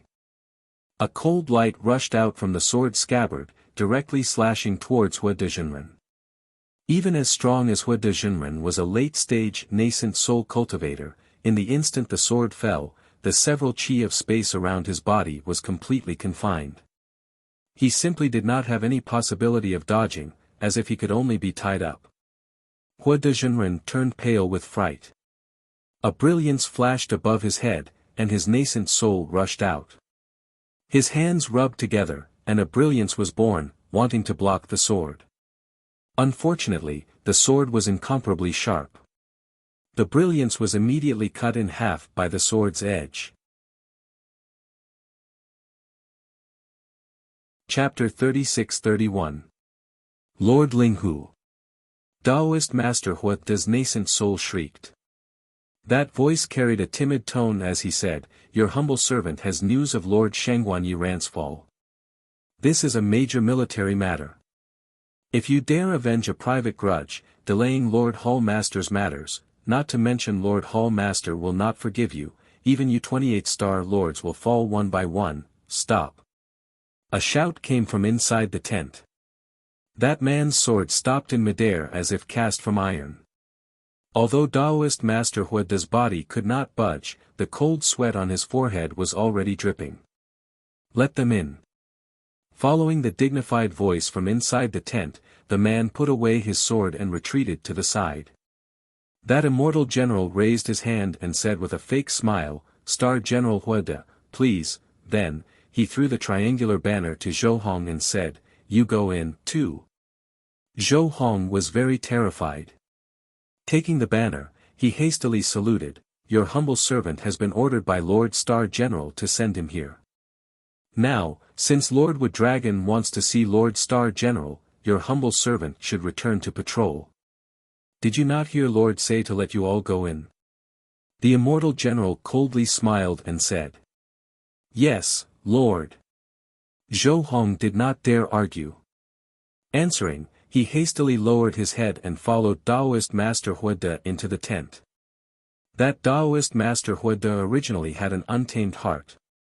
Now, he suddenly hung in suspense. He was Kong Hongwu's Star General. Although his position could not compare to Star Lords like Jing Mushuan and Wood Dragon, his position in Star Lord Hall was somewhat aloof. Ordinarily, he did not need to have any dealings with these Star Lords. However, he had interacted with Jing Mushuan a few times and was considered familiar. He actually did not have any dealings with Wood Dragon. However, he had heard Jing Mushuan talk about the Wood Dragon. Therefore, he knew that the Wood Dragon was Kong Hongwu's confidant. Jing Mushuan hadn't said anything bad about the Wood Dragon. However, the disdain in her tone was very obvious. But as long as one was human, there would always be preconceived notions. Admittedly, Taoist Master Hua De had never seen Wood Dragon before, but based on Jing Mushuan's words, he already had a somewhat bad impression of Wood Dragon. This time, he had heard that the Wood Dragon well had perished, and that the Wood Dragon horn had taken over. So, he couldn't help but feel a little indignant. Unfortunately, Taoist Master Hua De hadn't even seen the Wood Dragon yet. So, the army outside the tent had already given him a show of strength. And, this had made him lose face. Moreover, he couldn't help but have a bad feeling in his heart when he heard that the Wood Dragon had given Zhou Hong money. Sure enough, when Hua Dezhenren entered the tent, he saw that the inside of the tent was very simple. Other than a jade table, there was a pot on it. There were a few ordinary-looking token arrows in it. It was the middle-aged scholar sitting behind the jade table. The Confucian scholar held an ancient book in his hand and was reading it with great interest. There was not a trace of any special aura around his body. Even his eyes that were staring at the ancient book and his hand that was holding the book, other than being especially long and slender, he was no different from an ordinary student. Huida Zhenren did not dare to be negligent. He walked to the center of the tent, clasped his hands, and respectfully said, "General Jin Yuda greets General Linghu." Zhou Hong behind Taoist Master Huida hastily knelt down. His mouth trembled as he said in a low voice, Little Zhou Hong greets General." Who would have thought that Linghu Pairen wouldn't even respond? His eyes didn't even move away from the book. Taoist Master Huida awkwardly clasped his hands and stood there. He was somewhat at a loss. He admittedly had practiced for thousands of years. But, he was very clear in his heart that this Confucian scholar was not only older than him, but also stronger than him. Not to mention, there were many cultivators around the military camp who were on par with him. Therefore, he slightly clenched his teeth. He didn't withdraw his clasped hands and slightly bowed waist. Anyway, his etiquette was enough. He wasn't afraid of Linghu Pairen playing any tricks. In less than half a cup of tea's time, Linghu Pairen seemed to have finished reading a page. He naturally dipped his hand in some saliva and turned to the next page. At this time, he raised his eyelids. His pitch-black eyes swept past Taoist Master Huida. Then, his eyes fell on Zhou Hong. He faintly said, "Zhou Hong, do you know your crime?" "Ah. Little. What crime did this little one commit?" Zhou Hong was baffled. He forgot to kowtow and hastily asked. "You didn't abide by military rules. You didn't patrol within your own defensive area. You rashly brought a Taoist disciple to my Hornwood Dragon Army's camp. Isn't this a great crime of colluding with the enemy?" "See. Sir." Zhou Hong was stunned. He looked at Linghu Pairen and then looked at Taoist Master Huida. He shouted, "Although this sir is a Taoist cultivator, but he holds the Hall Master's Star General Command tablet. This little one has already examined it. There is no mistake. Moreover, this sir has news about Sir Well Mushua's death. He wants to report to the Hall Master about an important matter. This little one didn't dare to delay. So, this little one sent this sir over. General Linghu, is there some misunderstanding here?" Taoist Master Huida also opened his mouth and said, "Although this general has never seen General, I can be acquainted with General Well Mushua. This is this General's Star General Command tablet. General, please take a look." Unfortunately, Linghu Pairen simply didn't pay attention to him. His gaze coldly swept past. That fierce gaze seemed to be able to penetrate Taoist Master Huida's body. How can you casually make a racket in the military camp?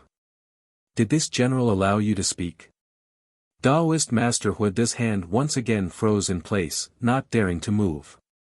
He was afraid to hear that, "Where is the army advisor?" Fortunately, Linghu Pairen did not call for the army advisor. Rather, he extended his hand, and from who knows where, he pulled out a jade pupil tablet and tossed it to Zhou Hong. He faintly said, "Take a look, yes." Zhou Hong very carefully received it.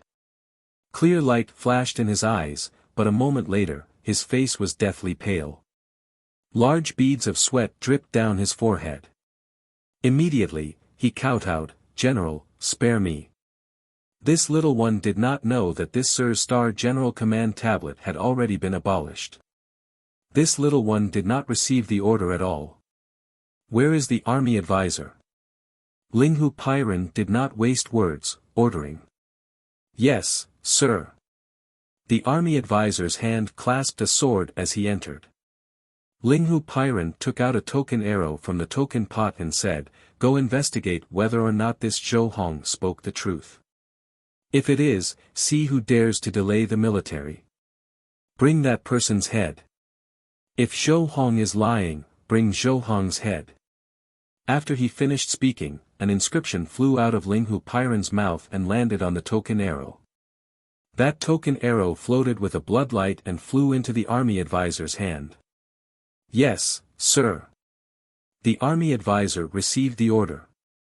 He extended his hand and dragged the trembling Zhou Hong out of the tent. The pitiful Zhou Hong. Any way it was put, he was still a third-grade essence energy cultivator, equivalent to a Taoist golden core cultivator. Now, he was taken away like a little chick. Hiss. Taoist Huada sucked in a cold breath.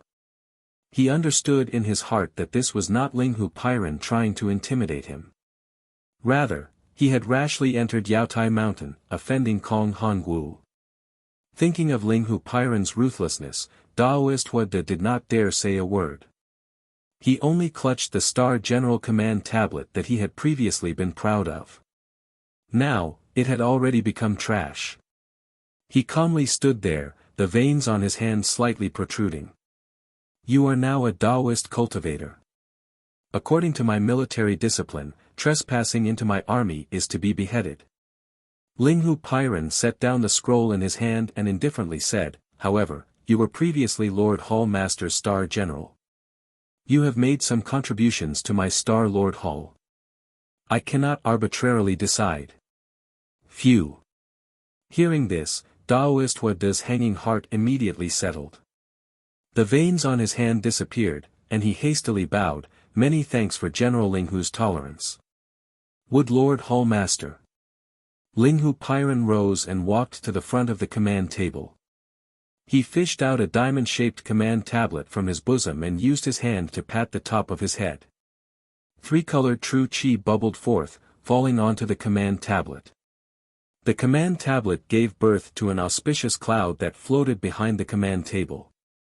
Immediately, a wisp of overwhelming qi emerged from the void and gathered above the auspicious cloud. In an instant, Kong Hongwu's figure appeared. This general greets Lord Hall Master. Linghu Pairan bowed in salute.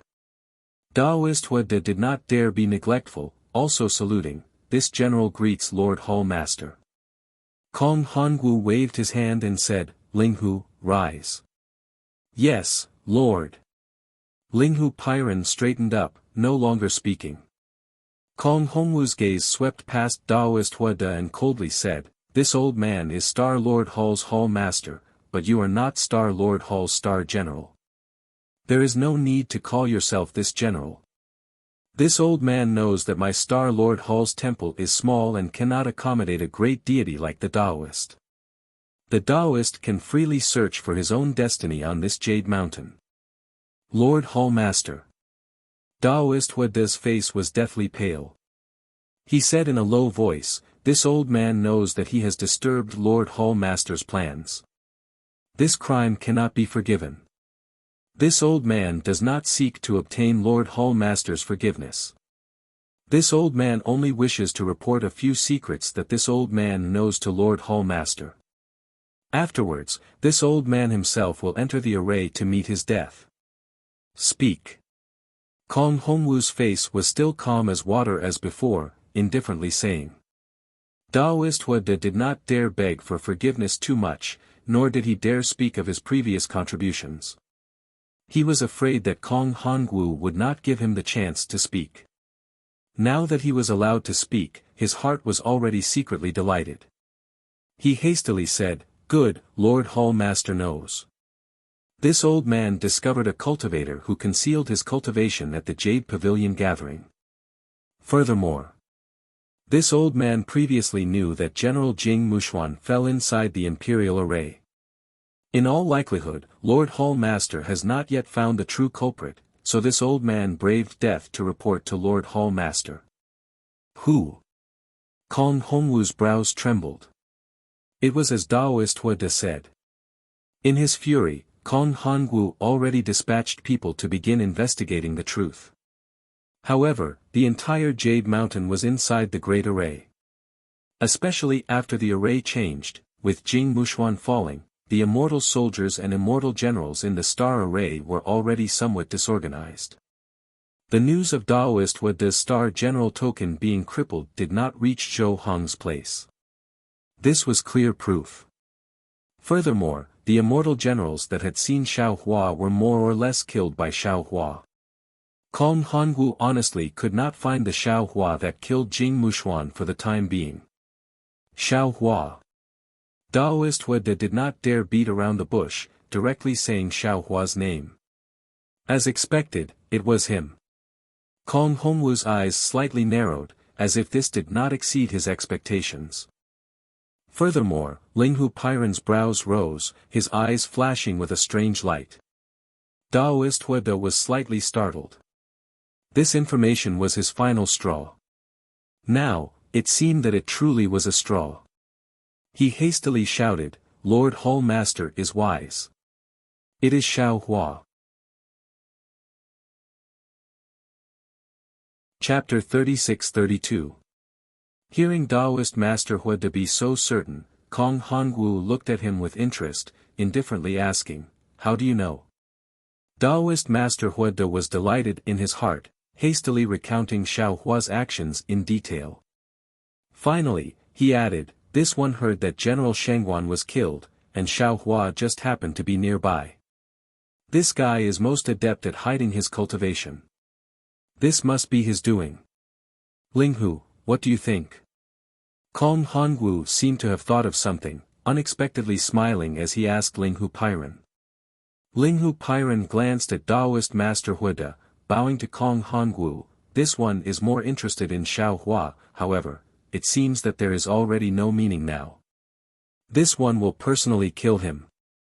Use his head as a sacrifice to General Shengguan.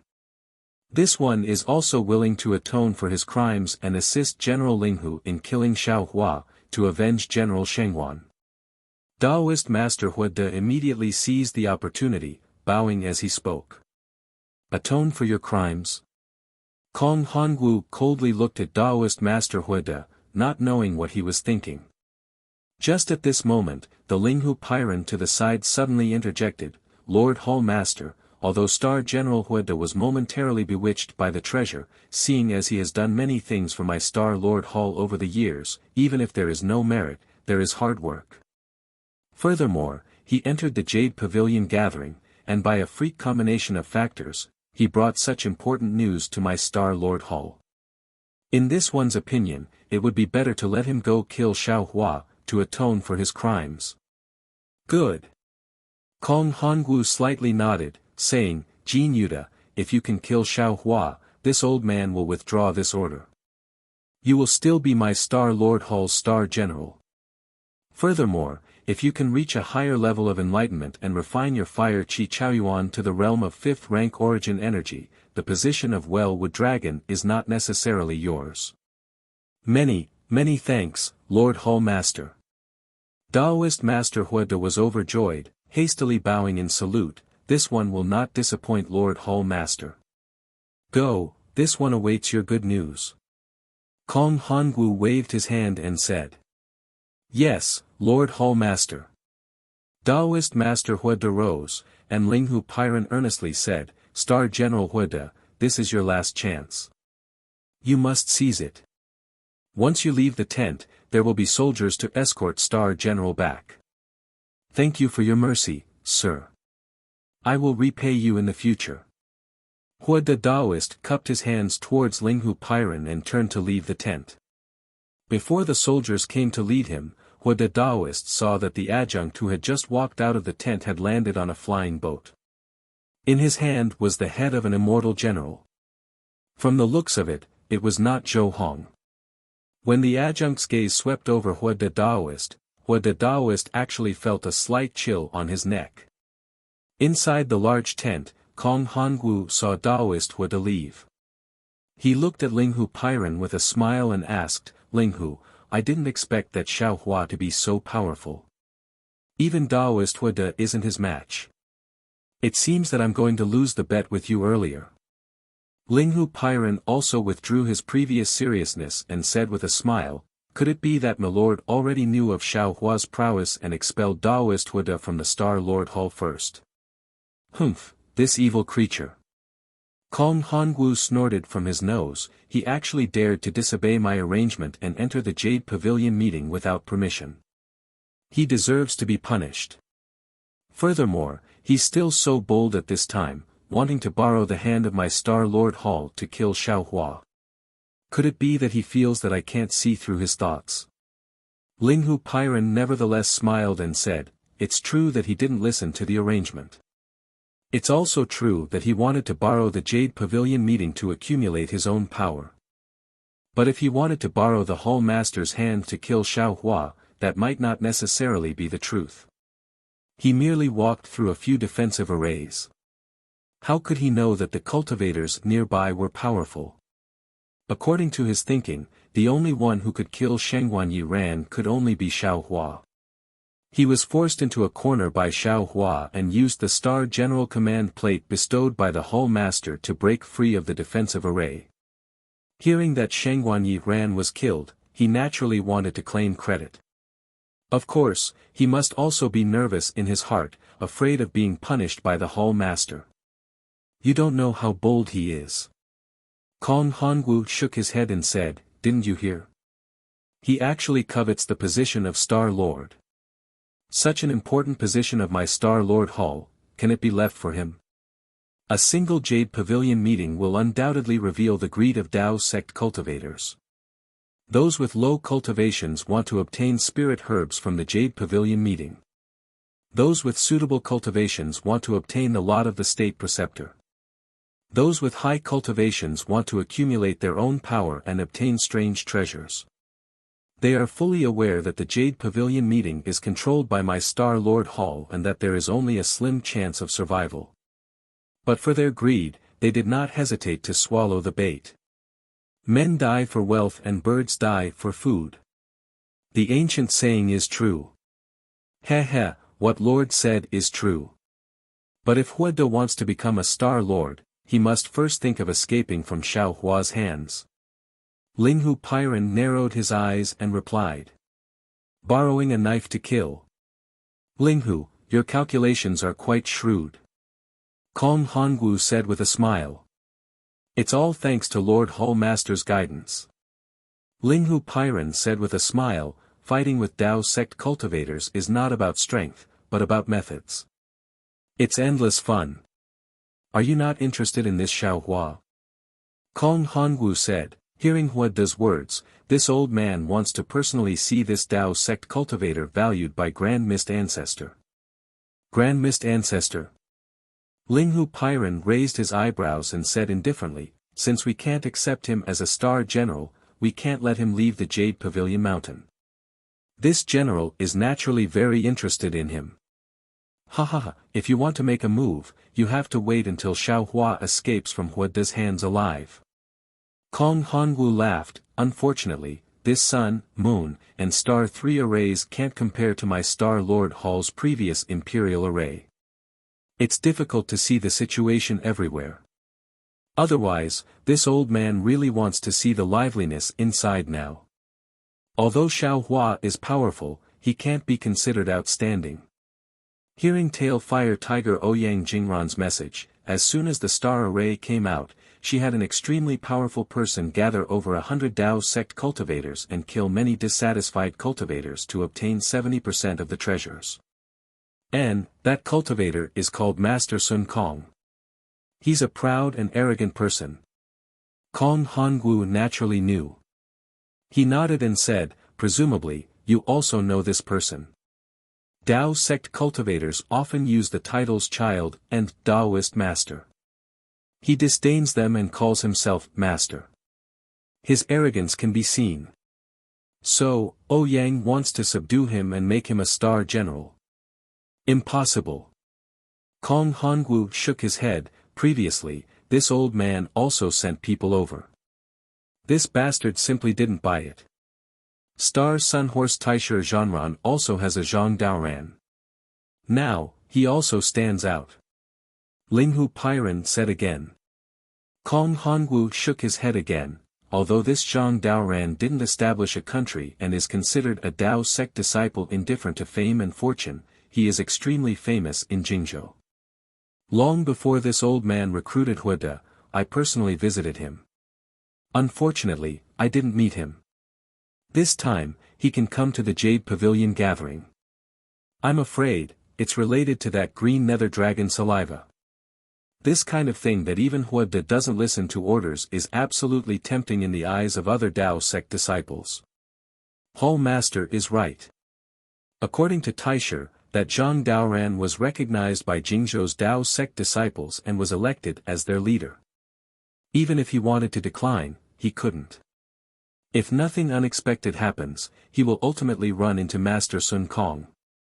No, he should run into Star-Plucking Child first. Kong Hongwu smiled. Star-Plucking Child?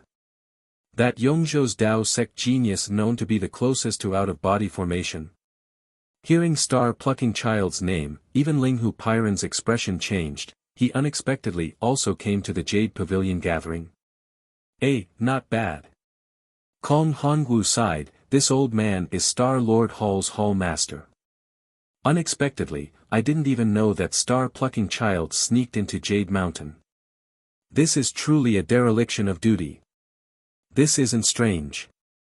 Dao sect magic is strange of every description, far surpassing what we Confucian sect cultivators learn. Linghu Pairen smiled, unfortunately, Dao sect magic inverts the cart before the horse. They only seek power but do not know their roots. They are far from the vast and majestic qi of our Confucian sect cultivators. Although Star-Plucking Child is known to be a rare genius, compared to Hall Master, he is still far inferior. Don't compare this old man with those little dolls. Kong Hongwu didn't get angry and smiled, this old man is going. If you want to deal with Xiao Hua, you must be careful. If he can kill Shangguan, he can also kill you. You can't be careless. Many thanks for Hall Master's reminder. This general will be careful. Linghu Pairen bowed, Jing Mubao and the other soldiers are unconvinced in their hearts. If this general doesn't kill Xiao Hua and the others, how can they be convinced? After sending Hall Master off, this general will go take a look. Kong Hongwu nodded slightly. Thousands of whirlpools swirled around his body. His entire body turned into nothingness. Along with a burst of qi, he gradually disappeared. After Kong Hongwu left, Linghu Pairen straightened up and walked out of the command tent. His gaze swept over the bloody head on the flagpole outside the tent. His figure floated up, crossing several rows of allied forces, and arrived at a place covered in clouds. Pooh! Linghu Pairen spat out a mouthful of true qi. The clouds within a radius of several dozen zhang were pushed aside, revealing a space covered in starlight. Looking at the several brilliant stars, a trace of a mysterious smile appeared on Linghu Pairen's face. As for Xiao Hua, he flew out from the void. Seeing the situation in front of him, he couldn't help but exclaim in a low voice. This was a huge sphere. Although only half of it was visible in the sky and the lower half couldn't be seen, this half was already so big that Xiao Hua couldn't see its edge. When Xiao Hua looked at the outside of the huge sphere, he saw a long, flat ribbon-like object surrounding the sphere. The ribbon looked fixed, but upon closer inspection, it was slowly rotating.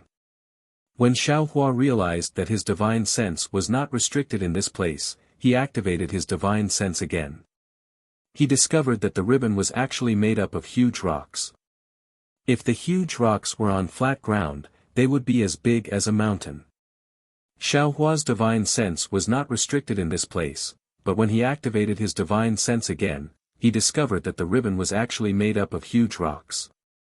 If those huge rocks were on flat ground, they would be as big as a mountain. Although this magnificent scene was astonishing, it wasn't enough to make Xiao Hua exclaim in a low voice. Xiao Hua was the most shocked because the scene here was quite similar to the scene when he accompanied Fairy Hongxia to see the Kai family's ancestral shrine in Million Meng Mountains. Star. Moon. Starry sky. Could it be that there's a big secret hidden in it? Seeing the starry sky, Xiao Hua couldn't help but be surprised. Chapter 36-33. Looking up at the seemingly endless starry sky, Xiao Hua's heart was filled with doubt.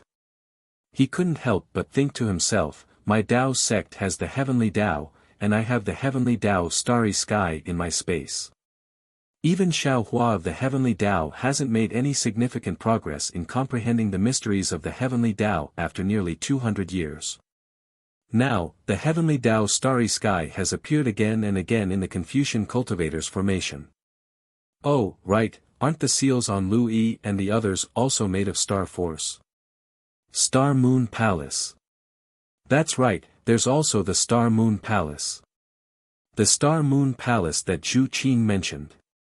Just as Xiao Hua was thinking, a giant boat slowly flew out from the side of the sphere. There were many cultivators standing on the boat. As soon as the boat appeared, several powerful divine senses swept out from the boat and landed on Xiao Hua, immediately locking onto him. Xiao Hua's thoughts were interrupted and he unconsciously frowned. He didn't move and just stood there quietly. When the flying boat got closer, Xiao Hua could clearly see that there was an old man with white hair and a ruddy complexion standing at the bow of the boat. He was wearing a brocade robe and had an indifferent expression. When he saw Xiao Hua, he actually smiled and nodded at him. The old man seemed to have a secret technique to hide his cultivation. Xiao Hua looked at him and could only see that he was around the mid-nascent soul stage. As for the specific situation, Xiao Hua didn't plan on using a secret technique to find out. Taoist Master Xiao. A slightly surprised voice came from the boat and a female cultivator flew out. It was Fairy Jing, who Xiao Hua had seen before. Oh. So it's Fairy Jing's old acquaintance. That's good. Behind the old man, a young cultivator released his divine sense to lock onto Xiao Hua. When he saw Fairy Jing fly down, he relaxed and withdrew his divine sense. Xiao Hua saw Fairy Jing fly over and rubbed his chin. He looked at the boat and seemed to understand something. Sure enough, Fairy Jing landed and bowed. Greetings, Taoist Master Xiao. No need to be polite. Xiao Hua waved his hand and smiled. What's the matter with this boat? Taoist Master, the senior on the boat is the famous senior Zhang Daoran of Jing Province. Fairy Jing said with a smile, after I parted ways with Taoist Master, I entered the star formation and immediately fell into a frenzied battle. My cultivation was limited, and I could only protect myself in the chaotic battle. Just as my Taoist cultivators were about to die in the battle, Senior Dao Ran appeared on his flying boat and stopped everyone in time. Senior Dao Ran invited us to enter the star formation. With our strengths as Taoist, we can go to the end of the star formation. Oh. Taoist Masters Taoist Zhang with Taoist Masters with Taoist. Taoist Masters Taoist with Daren's Master with Taoist Taoist. Taoist with Taoist T. Xiao Hua rolled his eyes and asked, Fellow Taoist Jing, have you been ambushed by Confucian cultivators in this star formation? Yes. Fairy Jing nodded. I personally saw more than 10 Golden Core disciples fall in the formation. Yes. Xiao Hua nodded. This Zhang Daoran wouldn't be the same as Taoist Huda, a sanctimonious person, right? Even if Taoist has never seen Senior Daoran, could it be that you have never heard of his name? Fairy Jing was even more stunned than Xiao Hua. No. Xiao Hua was quick to reply. Spiritual master must be joking with me. How could any Taoist cultivator of the hidden immortal continent not know Senior Dao Ran? Fairy Jing covered her mouth and smiled. Her eyes were like ripples of water. All right. Xiao Hua smiled bitterly. This old man admits that he has heard of it, but this old man's impression of it isn't very deep. Of course, Taoist is a senior with a similar cultivation level as Senior Dao Ran. Taoist is so low-key, even more so than Senior Dao Ran. Naturally, you wouldn't pay attention to Senior Dao Ran's deeds. Fairy Jing smiled and said, but this old man can guarantee that there are 50 people on the giant ship, including some Golden Core disciples. If they don't believe in Senior Dao Ran, how can they get on the flying ship? Li Jing. The nascent soul cultivator who withdrew his divine sense became impatient and said loudly, "If this fellow Taoist doesn't want to, then don't let him come up. There are many people who want to get on the flying ship." "Fellow Taoist, this old man is Zhang Daoran of Jing province." The old man also smiled and cupped his hands. "Ah." The cultivator was surprised to see Zhang Daoran salute to Xiaohua. After all, Xiaohua was only at the early or middle nascent soul stage. He couldn't be considered a powerful figure on the flying ship. Xiaohua didn't dare to be negligent. He also cupped his hands and said, "This one is Xiaohua of Yu province." "Oh, so it's Taoist Xiao." Zhang Daoran smiled and said, "Although this old man hasn't heard of Taoist Zhao's name before, it's fate that brought us together to participate in the Jadestage gathering. Today, we've all encountered a rare change in the Jadestage gathering. If we don't work together, I'm afraid we'll all die on the Jadestage mountain." Although this old man can't see through fellow Taoists' true cultivation level, it's needless to say that fellow Taoists' cultivation level is profound. Now that we're in a crisis, would fellow Taoist please get on the flying ship and lend this old man a hand? On the giant ship, the cultivators were in an uproar. What kind of cultivation level could be praised by Zhang Daoran? Although Xiaohua looked ordinary, he couldn't be underestimated. Fairy Jing's face showed a trace of pride, as if she was also praised by Zhang Daoran. Xiaohua pondered for a moment, then raised his voice and said, "Fellow Taoist Zhang, this Xiao isn't being pretentious. This Xiao wants to get on the flying ship, but this Xiao has the blood of Star Lord Hall's immortal soldiers and immortal generals. This Xiao is afraid that if this Xiao gets on the flying ship, gotcha." Without waiting for Xiaohua to finish speaking, on the other side of the giant sphere, several thunderbolts appeared out of thin air, flashing into an oval several dozen feet in size in the void. Boom! With a loud sound, a grayish-white spike pierced through the void. Then, the oval several dozen feet in size shook violently, slowly cracking and breaking into pieces. After the spike pierced out, the shape of a small boat immediately rushed through the void. Then, the entire space was torn apart, and a flying ship similar to Zhang Daoran's giant ship rushed in. However, this giant ship had two sharp ends and a long and narrow middle. There were also several dozen cultivators standing on this giant ship. These cultivators appeared with the giant ship. Seeing that the entire defense formation was quiet, they immediately cheered, as if they had just escaped from danger like Xiaohua. Everyone was cheering, except for a young cultivator at the front who didn't make any movements. Just as he came out with the giant ship, he immediately stared at Zhang Daoran on the other flying ship. "Zhang Daoran? You actually came." The young man spoke amidst everyone's cheers.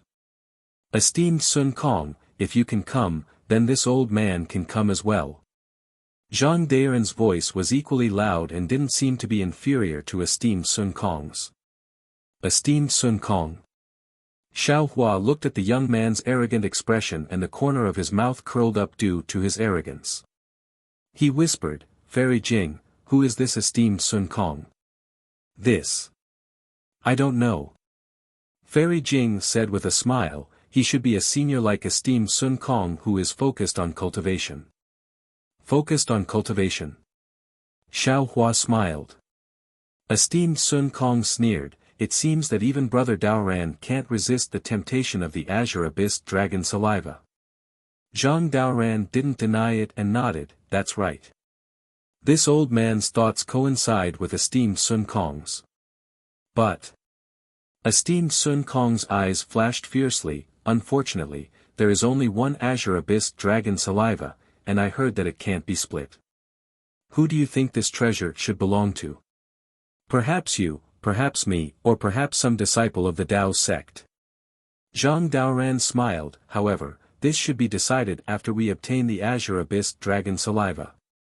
"Huh, I'm thinking the exact opposite." Master Sun Kong roared with laughter as he said, "To deal with external threats, one must first pacify the internal situation. If we don't make things clear now, then wouldn't there be great chaos once the treasure appears?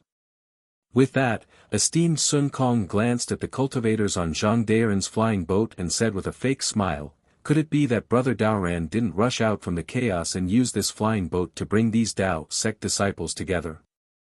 With that, esteemed Sun Kong's divine sense swept towards Xiaohua. He originally didn't care about Xiaohua, so his divine sense also swept past Xiaohua. However, just as his divine sense swept past Xiaohua, he suddenly seemed to have discovered something.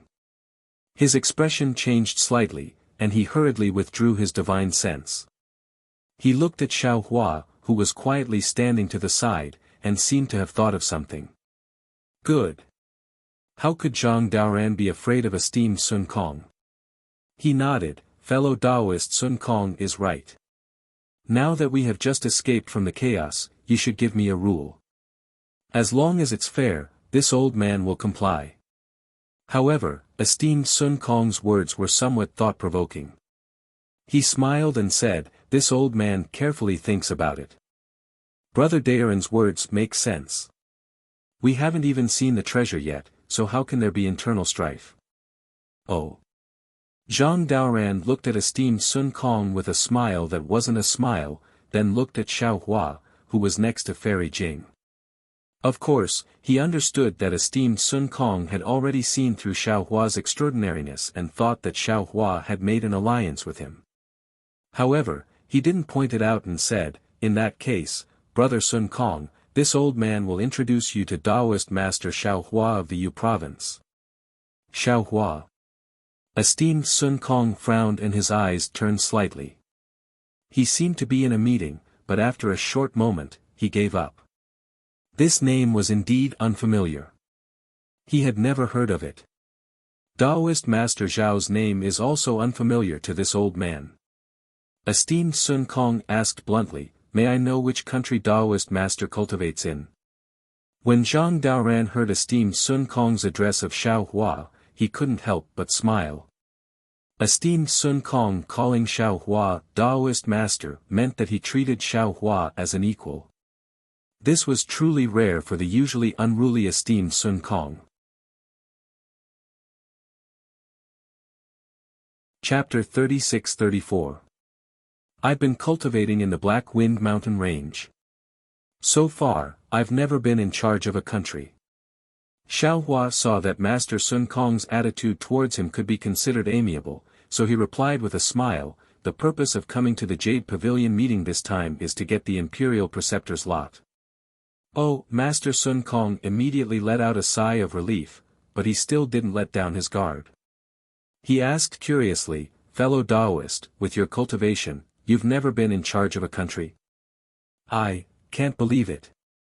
Is it strange? Xiaohua asked back, why can't you believe it? Hehe, it's not strange, not strange. Zhang Daoran didn't know Xiaohua's character, and he didn't want Xiaohua to have friction with Master Sun Kong, so he hurriedly said, Taoist Zhao's luck is exceptional, and your aptitude is outstanding. You can naturally cultivate to such a level without being in charge of a country. Xiaohua, are you helping Zhang Daoran, or are you helping me?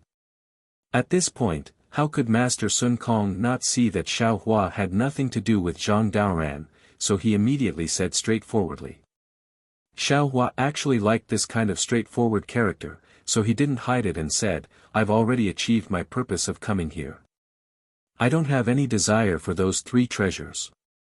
Brothers, perhaps your lifespans are coming to an end, and you need treasures to extend your lives, but I'm still young, so I don't need them for the time being. So I won't fight with you. Of course, we're all Taoist disciples. Although we're not from the same sect, in this Jade Pavilion meeting, we don't necessarily have to fight. It's best if we can resolve this without killing each other. This way, we won't let Star Lord Palace see us as a joke. Hehe, Taoist Xiao said it so easily. Don't tell me you didn't act ruthlessly when you got the Imperial Preceptor's lot. Master Sun Kong sneered disapprovingly. Xiaohua nodded and said with a smile, indeed, I killed several Taoist disciples who wanted to plot against me, and I also killed many immortal soldiers and generals.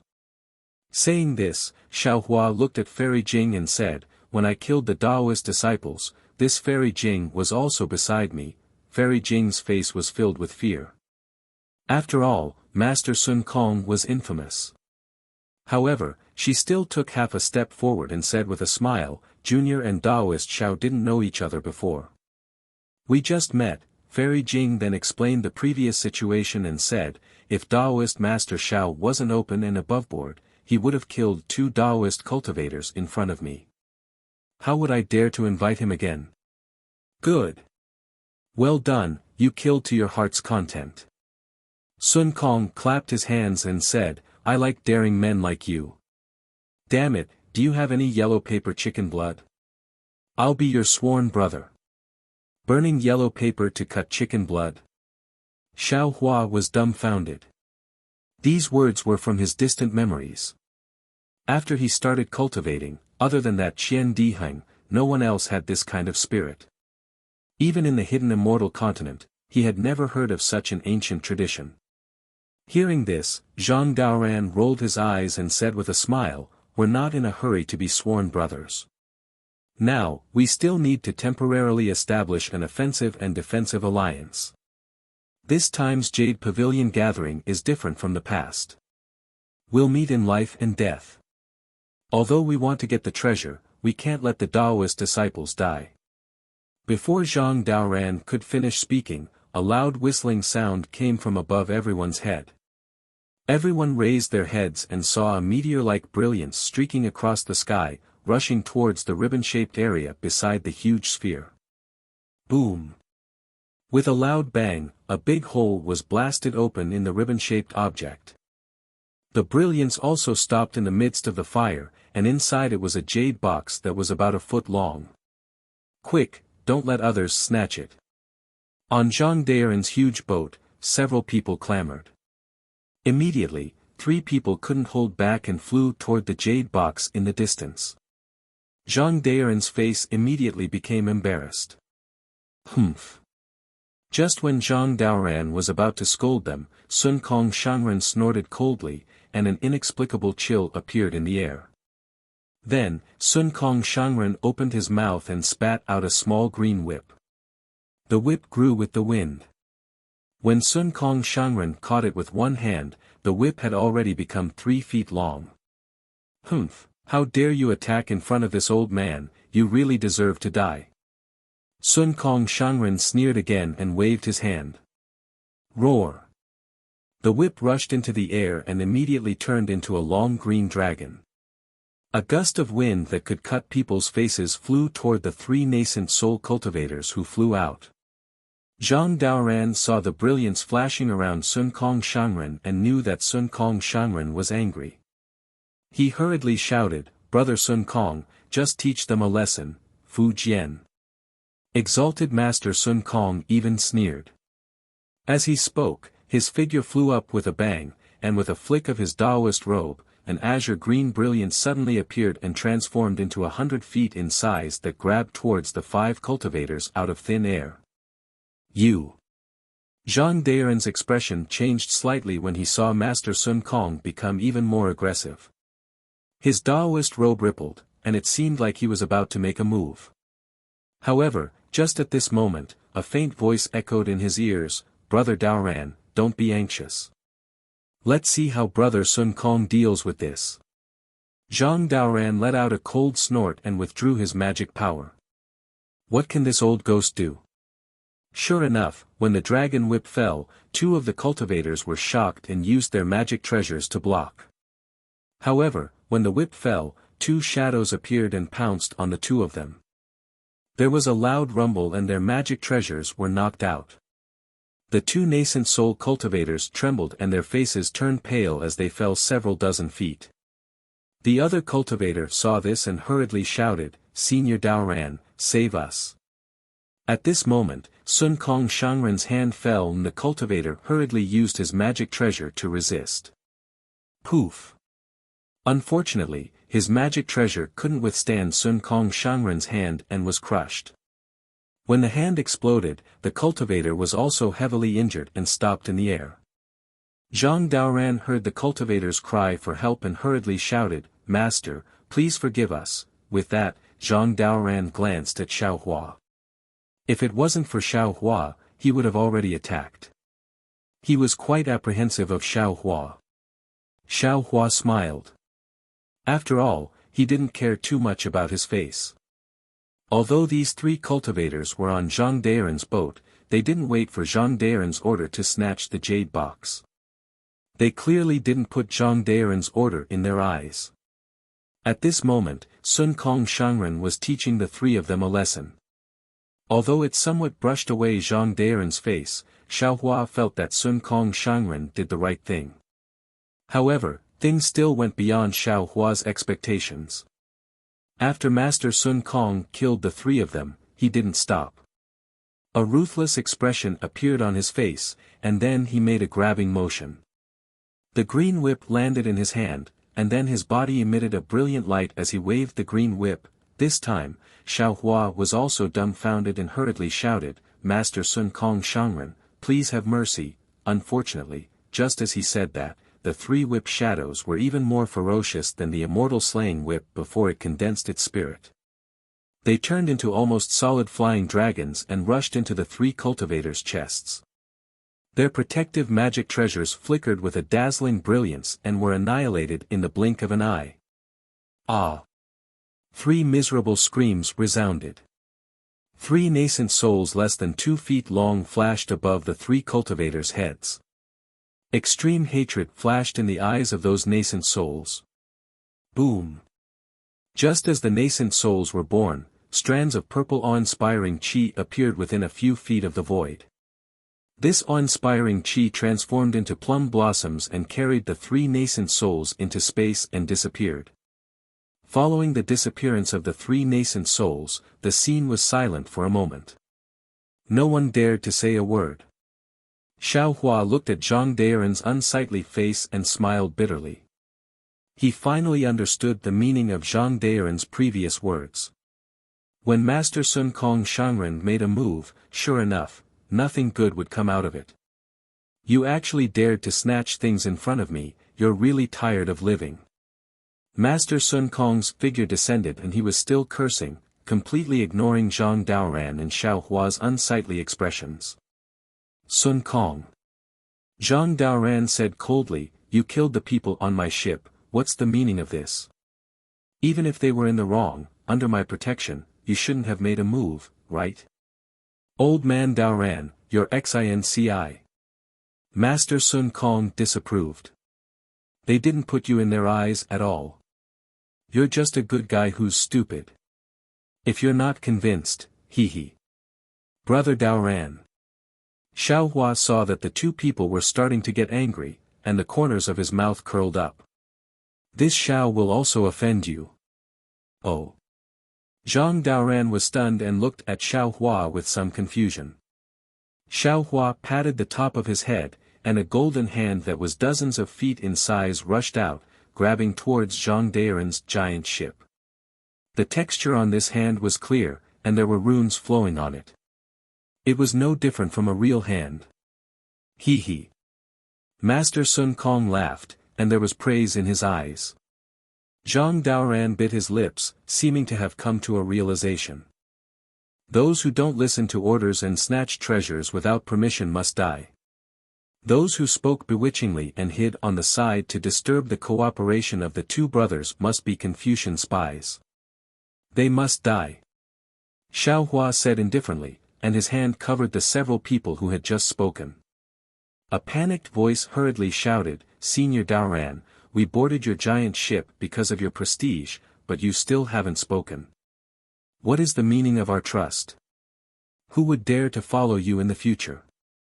Senior Daoran, save me, I didn't speak just now." Seeing Xiaohua's hand fall, the cultivator who didn't speak, although he was a little scared, he didn't panic. The 4 cultivators who spoke bewitchingly were panicked. Seeing that Zhang Daoran really didn't attack like before, they were already panicking and hurriedly wanted to use their life source magic treasures. But what made them even more frightened was that their life source magic treasures, which were originally easy to use, were actually somewhat unable to move under Xiao Hua's hand. Just as they were about to cast another spell, they saw a flash of golden light. The four of them felt a chill on their necks at almost the same time, followed by a huge pain. Ah! Pooh! Blood spurted out and four weak nascent souls rushed out from the blood light, each holding a small magic treasure in their hands. Chapter 36-35. Boom! Similarly, under everyone's watchful eyes, four waves of overwhelming qi surged, and dozens of plum blossoms enveloped the four nascent souls, disappearing in an instant. Everyone was stupefied, even more shocked than when they saw Sun Kong kill the three nascent soul cultivators. Although they were only early nascent soul cultivators, but they were still nascent soul cultivators. They were all fourth stage essence force like Xiao Hua. The four nascent soul cultivators were slapped down by Xiao Hua's palm, followed by a snap of scissors. In particular, everyone's hearts tightened. Although Sun Kong also killed the three nascent soul cultivators with a raise of his hand, he first used a magic treasure to injure two, then used his large hand to slap them to death. What Sun Kong relied on was the sharpness of his life-bound magic treasure. But Xiao Hua was different. Although he used a magic treasure to kill the four nascent soul cultivators, it was the large hand that was truly controlling the four nascent soul cultivators. In other words, Xiao Hua could imprison the four early nascent soul cultivators with his magic power alone. As for whether it was a magic tool or magic treasure that killed them, it was already insignificant. Good! Sun Kong's eyes flashed with extraordinary splendor. He stretched out his hand and slapped Xiao Hua's shoulder, shouting, as expected, "You're a straightforward person. Damn it, you must chop off a chicken's head and burn yellow paper." Xiao Hua calmly shifted his body, dodging Sun Kong's large hand, and said with a smile, "Must brothers become sworn brothers? Must we dual cultivate if it's true love?" Ah! Sun Kong Shangren stares blankly on the spot, and his hand that swatted the air also stops in midair. After a full moment, Sun Kong Shangren laughs loudly, and uses his finger to point at Xiao Hua as he says, You, what you said is too wonderful. Damn it, why didn't I know you 2,000 years earlier? Just based on your, must we dual cultivate if it's true love? I'll definitely become sworn brothers with you. Fairy Jing's face blushed as she stared at Xiao Hua with her watery eyes. Even Zhang Daoran, who was originally angry, revealed a strange smile when he heard Xiao Hua's last sentence. He couldn't vent his anger at Xiao Hua and Master Sun Kong's brushing of his face. Boom boom boom. Right at this moment, there was another change in the defensive array. In the void in all directions, blood-red clouds surged, and a dozen more jade boxes flew out from the clouds, either crashing into the huge sphere or the belt around the sphere. But at this moment, no one dared to speak rashly, and no one dared to be the first to make a move. All of them moved their gazes away from the brilliance of the jade box to look at Zhang Daoran and Lord Sun Kong. Hee. Old Zhang, look, if it weren't for Daoist Master Xiao, you and I would be fighting happily now. I'm afraid that many cultivators would have died in these jade boxes. Sun Kong looked at Zhang Daoran proudly. Now, do you understand? The corner of Zhang Daoran's mouth twitched slightly. The effect of killing people was immediate. He knew very well that he couldn't get angry even if he wanted to. Brother Daoran, send a few cultivators to find the jade boxes. Brother Sun Kong, send a few people to another place. Xiao Hua said indifferently. Old Zhang, please. Although Sun Kong was arrogant, he could be considered reasonable at this moment. He raised his hand and said with a smile.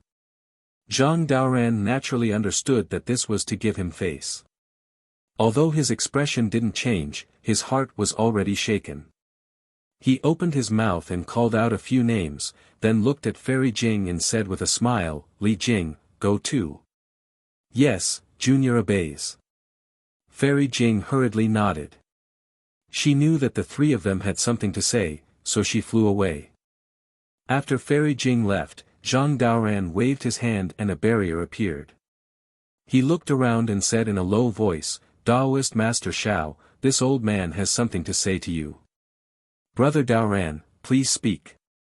Seeing Zhang Daoran's seriousness, Xiao Hua hurriedly changed his expression and said in a low voice, although we've only just met, we're still Daoist disciples. There's nothing to hide.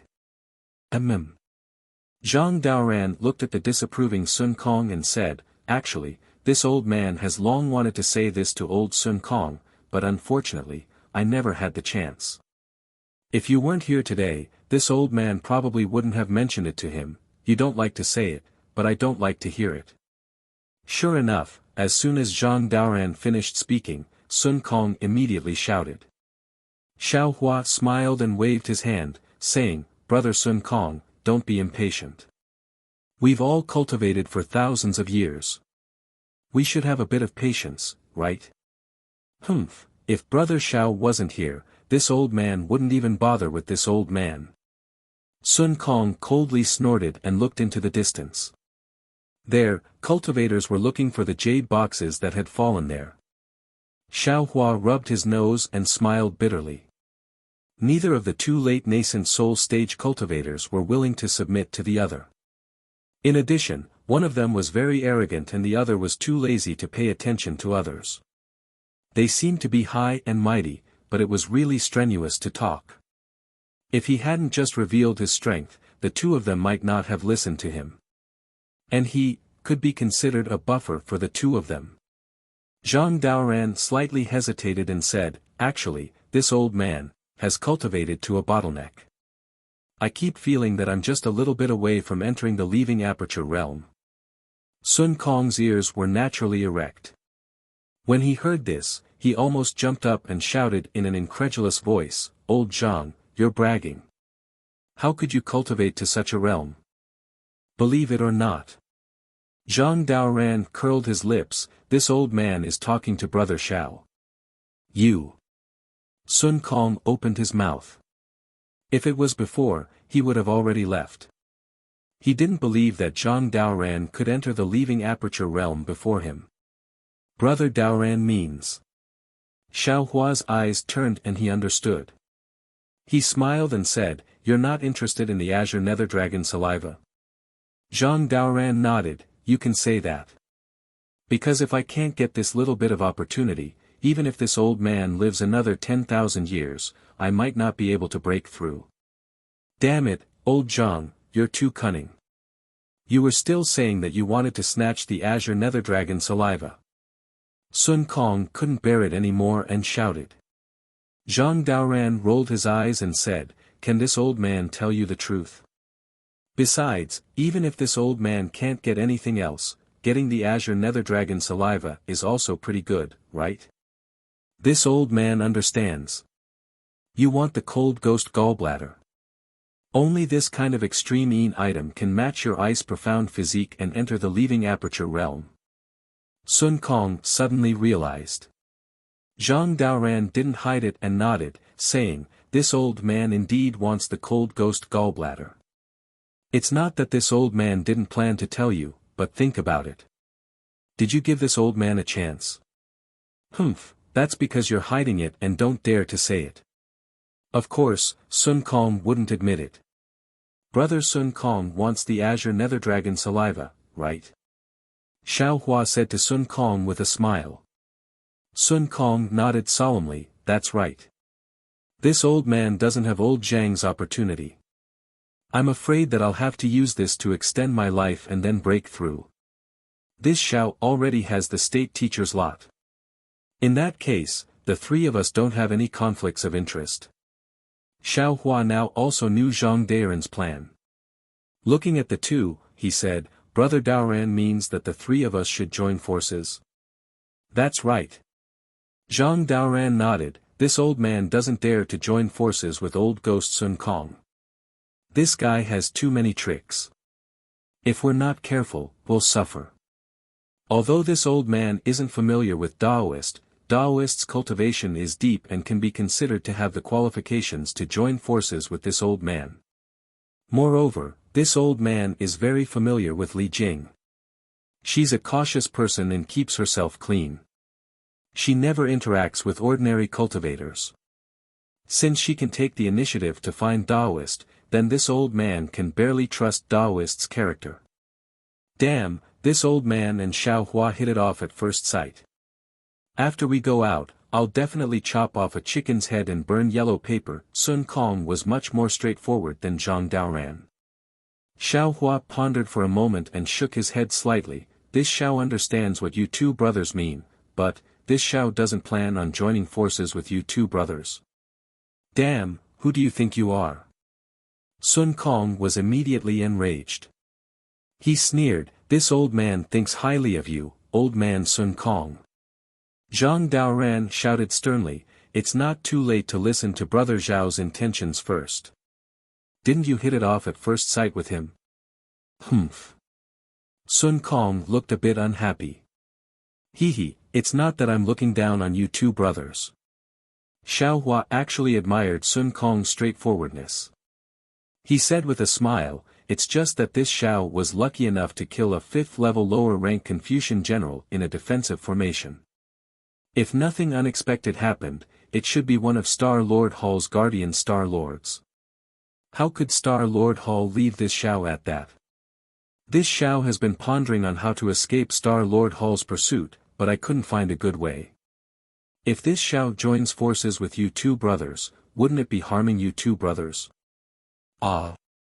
Zhang Daoran and Sun Kong were both dumbfounded. They looked at each other, shock and doubt flashing in their eyes. What Xiao Hua said was true. He had also thought of disguising himself, but even if he did, his spells and abilities would not change. It would still be impossible to escape Star Lord Hall's pursuit. Rather than that, he might as well not expose his ability to disguise himself. Of course, he also wanted to disguise himself as a Confucian cultivator, but the time was not right. Appearing in this defensive formation filled with Taoism cultivators, wasn't that courting death? Brother Xiao, are you sure that Star Lord has fallen? Zhang Daoran opened his mouth and asked softly. Of course, his primordial spirit was obliterated by this Xiao. His body was also burned by this Xiao's true Samadhi fire. Xiao Hua said without hesitation. Very good. Sun Kong also hurriedly said, now that Yaotai Mountain is in chaos, others might not know that you killed that Star Lord. Forget it, damn it, even if they know, this old man will still stand with you. To be able to kill a Star Lord, this old man is truly impressed. This old man will definitely cut off a chicken's head and burn yellow paper with you. Zhang Daoran thought for a moment, then nodded and said, since Brother Xiao cannot hide this matter and tell us frankly, then you don't treat us as outsiders. You can kill a Star Lord, so why can't we help you? If you didn't say this, this old man might not join forces with you. Now that this old man knows, how can I not join forces with you? Chapter 36-36. Damn it, Zhang Daoran, when did you become so hot-blooded? How come I've never seen you act so impulsively? Sun Kong also grinned. Actually, Zhang Daoran continued, this is related to the second thing I want to tell you two brothers. Brother Daoran, please speak. Xiao Hua's heart moved, and he said indifferently. The second thing is related to the abnormality of the Jade Pavilion gathering. Zhang Daoran said tirelessly, I don't know if you two brothers have noticed that the Jade Pavilion gathering this time is completely different from before. To tell you the truth, I have participated in the Yaotai gatherings several times. In the past, the Yaotai gatherings were not so much a test for Taoist cultivators in the middle and late stages of Yuanying realm like me, but rather a different kind of auction. However, the usual auction was about primordial stones, but this auction is about strength. As long as you have the strength, you can get rare treasures and spiritual herbs from the Star Lord Hall, and you don't necessarily have to pay the price of your life. That kind of risk is only for golden core and early nascent soul stage cultivators. Otherwise, there wouldn't be so many nascent soul stage cultivators coming to join in the fun. That's right. Hearing Zhang Daoren's words, Sun Kong nodded in agreement. Speaking of the Jade Pavilion gathering, who doesn't know that it's the bait of the Star Lord Hall? Every 10 years, they'll get some good things for us Daoist disciples to fight over. Come here and kill each other. However, how can there be no fighting over rare treasures? Outside the Jade Mountain is killing, inside the Jade Mountain is also killing. Rather than fighting over rare treasures outside the Jade Mountain, it's better to fight in the Jade Pavilion gathering. Of course, the most important thing is still the Imperial Preceptor's lot, which can only be used once. When we Daoist cultivators establish a country, the Imperial Preceptor's lot will reveal the country's title, and the Imperial Preceptor's lot can no longer be used. The most damaging move of the Star Lord Hall is that the Imperial Preceptor's lot with the title of the country is useless to Daoist cultivators, while Confucian cultivators can use the Imperial Preceptor's lot to come to the Jade Mountain to exchange for rich rewards. Aren't you just toying with us Dao sect cultivators? Xiao Hua sneered. Yeah, even if that's the case, didn't Brother Xiao also come? Zhang Daoren said self-mockingly, moreover, this old man and Master Sun Kong also came. Hundreds of fellow nascent soul cultivators have also arrived. In the past, the Yaotai meeting emphasized balance. Our Taoist cultivators suffered some losses, but they were all in the formation and defense formation. The immortal soldiers and immortal generals of Star Lord Hall might not take action, and they would also give a lot of elixirs and treasures. Sun Kong narrowed his eyes and said, but it's obviously different this time. According to all the signs, this Jade Pavilion meeting. I'm afraid that Star Lord Palace has set up a great bait to kill most of the nascent soul stage cultivators. Zhang Daoren's eyes were fierce as well. He said, since Star Lord Hall wants me dead, why don't I fight to the death? If Brother Xiao can kill a Star Venerate, why can't I? That's true. You've already cultivated to the out-of-body stage, so you've reached the limit of Confucian cultivators' tolerance. If you can kill a Star Venerate here, you'll definitely leave your name as a hidden immortal. Sun Kong said thoughtfully. Xiao Hua thought for a moment and said, I originally thought that I was the only one who saw it, but I didn't expect the two of you to also see it. Since it's like this, we can't let these Taoist cultivators kill each other. Instead, we should unite our spearheads against the outside, so as to find a way to survive for most of the cultivators. As for the matter of joining hands, this Xiao naturally agrees, but it's only limited to fighting for treasures. This Xiao is willing to lend you two a hand. If you encounter Star Lord Palace's pursuit, this Xiao feels that the two of you should look at your own strength. The two of you absolutely can't do something like hitting a rock with an egg. Moreover, this Xiao is confident that under the pursuit of a Star Lord, there's a chance. Xiao Hua's words were very clear. He didn't believe in the two's strength. After all, they were only late nascent soul stage cultivators, and it was difficult for them to compare to Star Lords of the lower 5th grade. Rather than sending them to their deaths, it was better to escape on their own. He believed that his Leaping Thunder Realm's Leaping Thunder escape technique would be able to escape a way out. How can that be? Sun Kong was about to shout again, but Zhang Daoren said in a low voice, Old Brother Sun Kong, listen to Old Brother Xiao. Even if we ambush and kill some immortal soldiers and immortal generals, it's also helping Old Brother Xiao. If we command a group of Taoism disciples to fight against Star Lord Palace's disciples, isn't that also helping Old Brother Xiao? Oh. All right. Sun Kong muttered a little, nodding slightly as a form of agreement.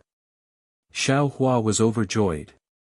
He cupped his hands and said, to be able to meet the two of you, this Xiao is truly fortunate. Actually, the so-called sworn brothers and sworn brothers are all nonsense. It's like having someone in your heart, but that person isn't your dual cultivation partner. It's unnecessary to take off your pants and fart. You and I both know in our hearts that it's enough to help each other. Well said. Sun Kong liked Xiao Hua talking about dual cultivation partners the most. He couldn't help but clap his hands and laugh. Zhang Daoran also smiled slightly. If we become sworn brothers, there must be a blood oath. It seems more reliable. We're just saying this, there aren't any restrictions. There's no need for any restrictions. The Tao of Heaven and the Tao Heart are restrictions. My own heart is also a restriction. Xiao Hua disagreed. If there's a rebellion in the heart, even if it's a blood oath, what can it do? If you don't plan to rebel, what's wrong with not making a blood oath? Trust. Zhang Daoran gave a thumbs up. Trust without doubt, this is what brothers are like. I hope Taoism disciples are all brothers. Xiao Hua said with a smile. I can't chop off a chicken's head and burn yellow paper. I always feel like something is missing. Sun Kong was very regretful. He raised his hands and said, how about we give each other a high five? All right. Zhang Daoran raised his hands and looked at Xiao Hua. Xiao Hua was a little hesitant. It was very normal for Zhang Daoran and Sun Kong to team up. After all, although the two didn't get along, they were also familiar with each other. He had only met the two for the first time. They hadn't reached that kind of friendship yet. However, Xiao Hua looked at the dozens of cultivators on the two flying boats standing there very obediently. They weren't like the group of cultivators led by Taoist Wada. Xiao Hua's heart moved. He raised his hands and said, I'm really lucky to be able to make friends with two late nascent soul stage brothers. Ha! Sun Kong high-fived Zhang Daoran with one hand and Xiao Hua with the other. He laughed loudly and said, even in my dreams, I didn't expect to be able to high-five old man Zhang. This time's Jade Pavilion meeting is really interesting. The three of them high-fived the alliance agreement. They were all very happy. Zhang Daoran removed the barrier and looked around. He said, after we get the jade boxes, we'll first take out the items in the jade boxes. Whoever wants them, take out the corresponding item as the price. After these jade boxes are traded, we'll send a group of cultivators to explore the various parts of the Imperial Formation. All right. Sun Kong nodded. This old man has a magic treasure here that can detect the flaws in the Imperial Formation. After we find the jade boxes, we'll immediately leave the Imperial Formation. Sun Kong then pointed at the blood-colored star at the end of the starry sky. Perhaps one of the three treasures is on that blood-colored star. All right, we'll do as you say. Xiao Hua nodded. If you need me to do anything, just say it. Soon after, the three of them discussed a bit. The dozen or so cultivators who were looking for the jade boxes had returned. Sure enough, each of them had a jade box in their hands. The jade boxes were all closed, so they didn't know what was inside. The cultivators holding the jade boxes didn't dare to open them. They walked in front of Zhang Daoran and Sun Kong and respectfully handed the jade boxes to them. Sun Kong waved his hand and said, you all take them first. Xiao Hua saw that Sun Kong didn't care and shook his head. He smiled and said, Brother Sun Kong, these are all hot potatoes. If these cultivators take them, I'm afraid there will be problems. It's more suitable for you to take them. Sun Kong disdainfully replied, we're going to trade in a bit. Who has the patience to take these things? Xiao Hua thought for a moment and said to Zhang Daoran, Brother Daoran, I don't think it's appropriate for us to trade here. Oh. Why? Zhang Daoran took the jade boxes from the cultivators and checked them one by one. He wanted to quickly distribute the jade boxes to appease everyone, so he was startled by Xiao Hua's words. Xiao Hua smiled. It's actually very simple. It's just that Brother Daoran didn't think too much about it. This old man understands. Xiao Hua didn't say it out loud. He only gave a slight hint, and Zhang Daoran and Sun Kong already knew. The two of them looked at each other and controlled their flying boats to get closer. Fairy Jing gave the jade boxes to Zhang Daoran and then stood next to Xiao Hua. She smiled and said, Daoist, can you follow me onto the flying boat now? Of course. Fairy Jing, please. Xiao Hua replied with a smile. Fairy Jing had a sweet appearance and her eyes were even more beautiful. The two of them flew onto the boat. At this moment, they heard Zhang Daoran say, "Fellow Taoists, you've all seen it. Previously, we fought against each other and lost countless disciples. We might not have been able to obtain any treasures. Now, we've worked together and obtained all the treasures in this formation without fear of death. I don't need to say more about who is safe and who is in danger, right? Yes, Senior is right. Junior will follow Senior's arrangements." Immediately, a cultivator nearby said, "Junior is only at the Golden Core realm. I wouldn't dare to compare myself to Seniors. If there is something Junior needs, Junior will wait until Seniors don't want it and Junior will pick it up. It's better than dying here." When this cultivator spoke, everyone laughed. They all understood, but no one dared to hold back after seeing the treasures. At this moment, Zhang Daoran, Sun Kong, and Xiao Hua being able to stand out was exactly what they wanted to see. Sun Kong also shouted from the side, "Brother Daoran's words are what this old man wants to say. If you don't have any objections, then listen to Brother Daoran's explanation." Yes, Junior has no objections. Sun Kong's methods were ruthless, and everyone on his flying boat was even more united. No one said anything. Chapter 36-37. Although Zhang Daoran disdained Master Sun Kong's character, at the same time, he was envious of Master Sun Kong's methods. With his character, he wasn't suited for any ruthless actions. After hearing Master Sun Kong's words, he said, "Previously, I discussed with Master Sun Kong and Daoist Master Xiao, and we decided to divide the treasures within the defensive formation. Whoever obtained them would have to pay a price, and perhaps others would also need it. This way, everyone would benefit. In the end, there would always be some things left in my hands, so I'll take them and take out some things that you fellow Taoists need, such as spirit pills or magic treasures. However, I've been warned by Taoist Master that this defensive formation is very dangerous. If we divide it now, if any fellow Taoist is unable to protect himself or perishes here, wouldn't our hard work be in vain?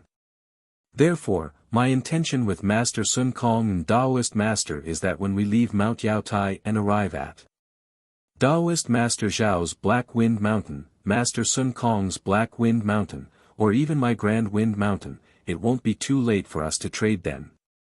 Alright, it's settled then. Let's go to Taoist Master Sun Kong's Black Wind Mountain." Xiao Hua hastily waved his hand. "Let's go to Brother Daoran's Grand Wind Mountain. My place is currently in a state of war. Fellow Taoists, if you go there, you'll attract the attention of Confucian cultivators, which isn't good for everyone." "Alright. Then let's set it at my Grand Wind Mountain." Zhang Daoran nodded. "At that time, Master Sun Kong, and the three of us will preside over it. We definitely won't disappoint you fellow Taoists." Since the three cultivators with the highest cultivation bases had already decided, the others could only listen to them. Besides, what Zhang Daoran said was the truth. Even if they could obtain the rare treasure they wanted here, if they could not leave Yaotai Mountain alive, wouldn't everything be for naught? Junior will listen to the arrangements of the two seniors. Fairy Jing was the first to speak. Xiao Hua's heart stirred, and he tilted his head to look at Fairy Jing. Fairy Jing seemed to have her thoughts seen through by Xiao Hua, and she hastily lowered her head, her forehead actually somewhat red. Since Fairy Jing had spoken, the others agreed. The cultivators on Sun Kong Shangren's flying boat also handed their jade boxes to Sun Kong Shangren for safekeeping. Alright, the plan now is. Zhang Daoran saw that this matter was over and was about to speak when the entire imperial formation shook. Dozens of pillars of vast qi rushed out from the huge sphere. Layers of clouds shot out from the pillars of vast qi and quickly scattered in all directions. Then, more strange ripples appeared from various parts of the formation. Wherever the ripples went, the entire formation seemed to boil. Bubbles surged out, and the bubbles grew from small to large. In the end, they exploded with pops. Furthermore, the belt of boulders that surrounded the star was now torn apart by the vibrations, turning into thousands of huge meteors that shot towards the entire defensive formation with a rumbling sound. Destruction of heaven and earth. Boulders flew everywhere, almost covering the entire defensive formation. Xiao Hua was immediately alarmed.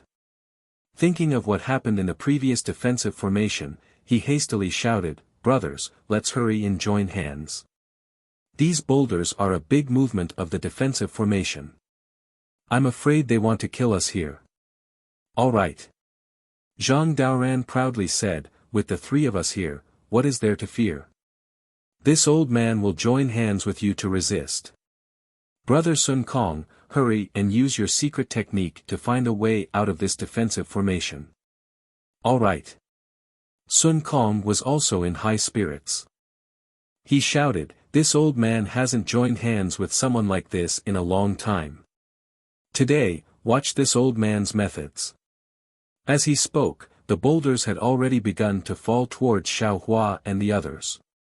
Although they didn't have the terrifying destructive aura of the defensive formation from before, the whistling of the boulders, the strong wind blowing against their faces, and the huge momentum of their fall revealed another kind of terror.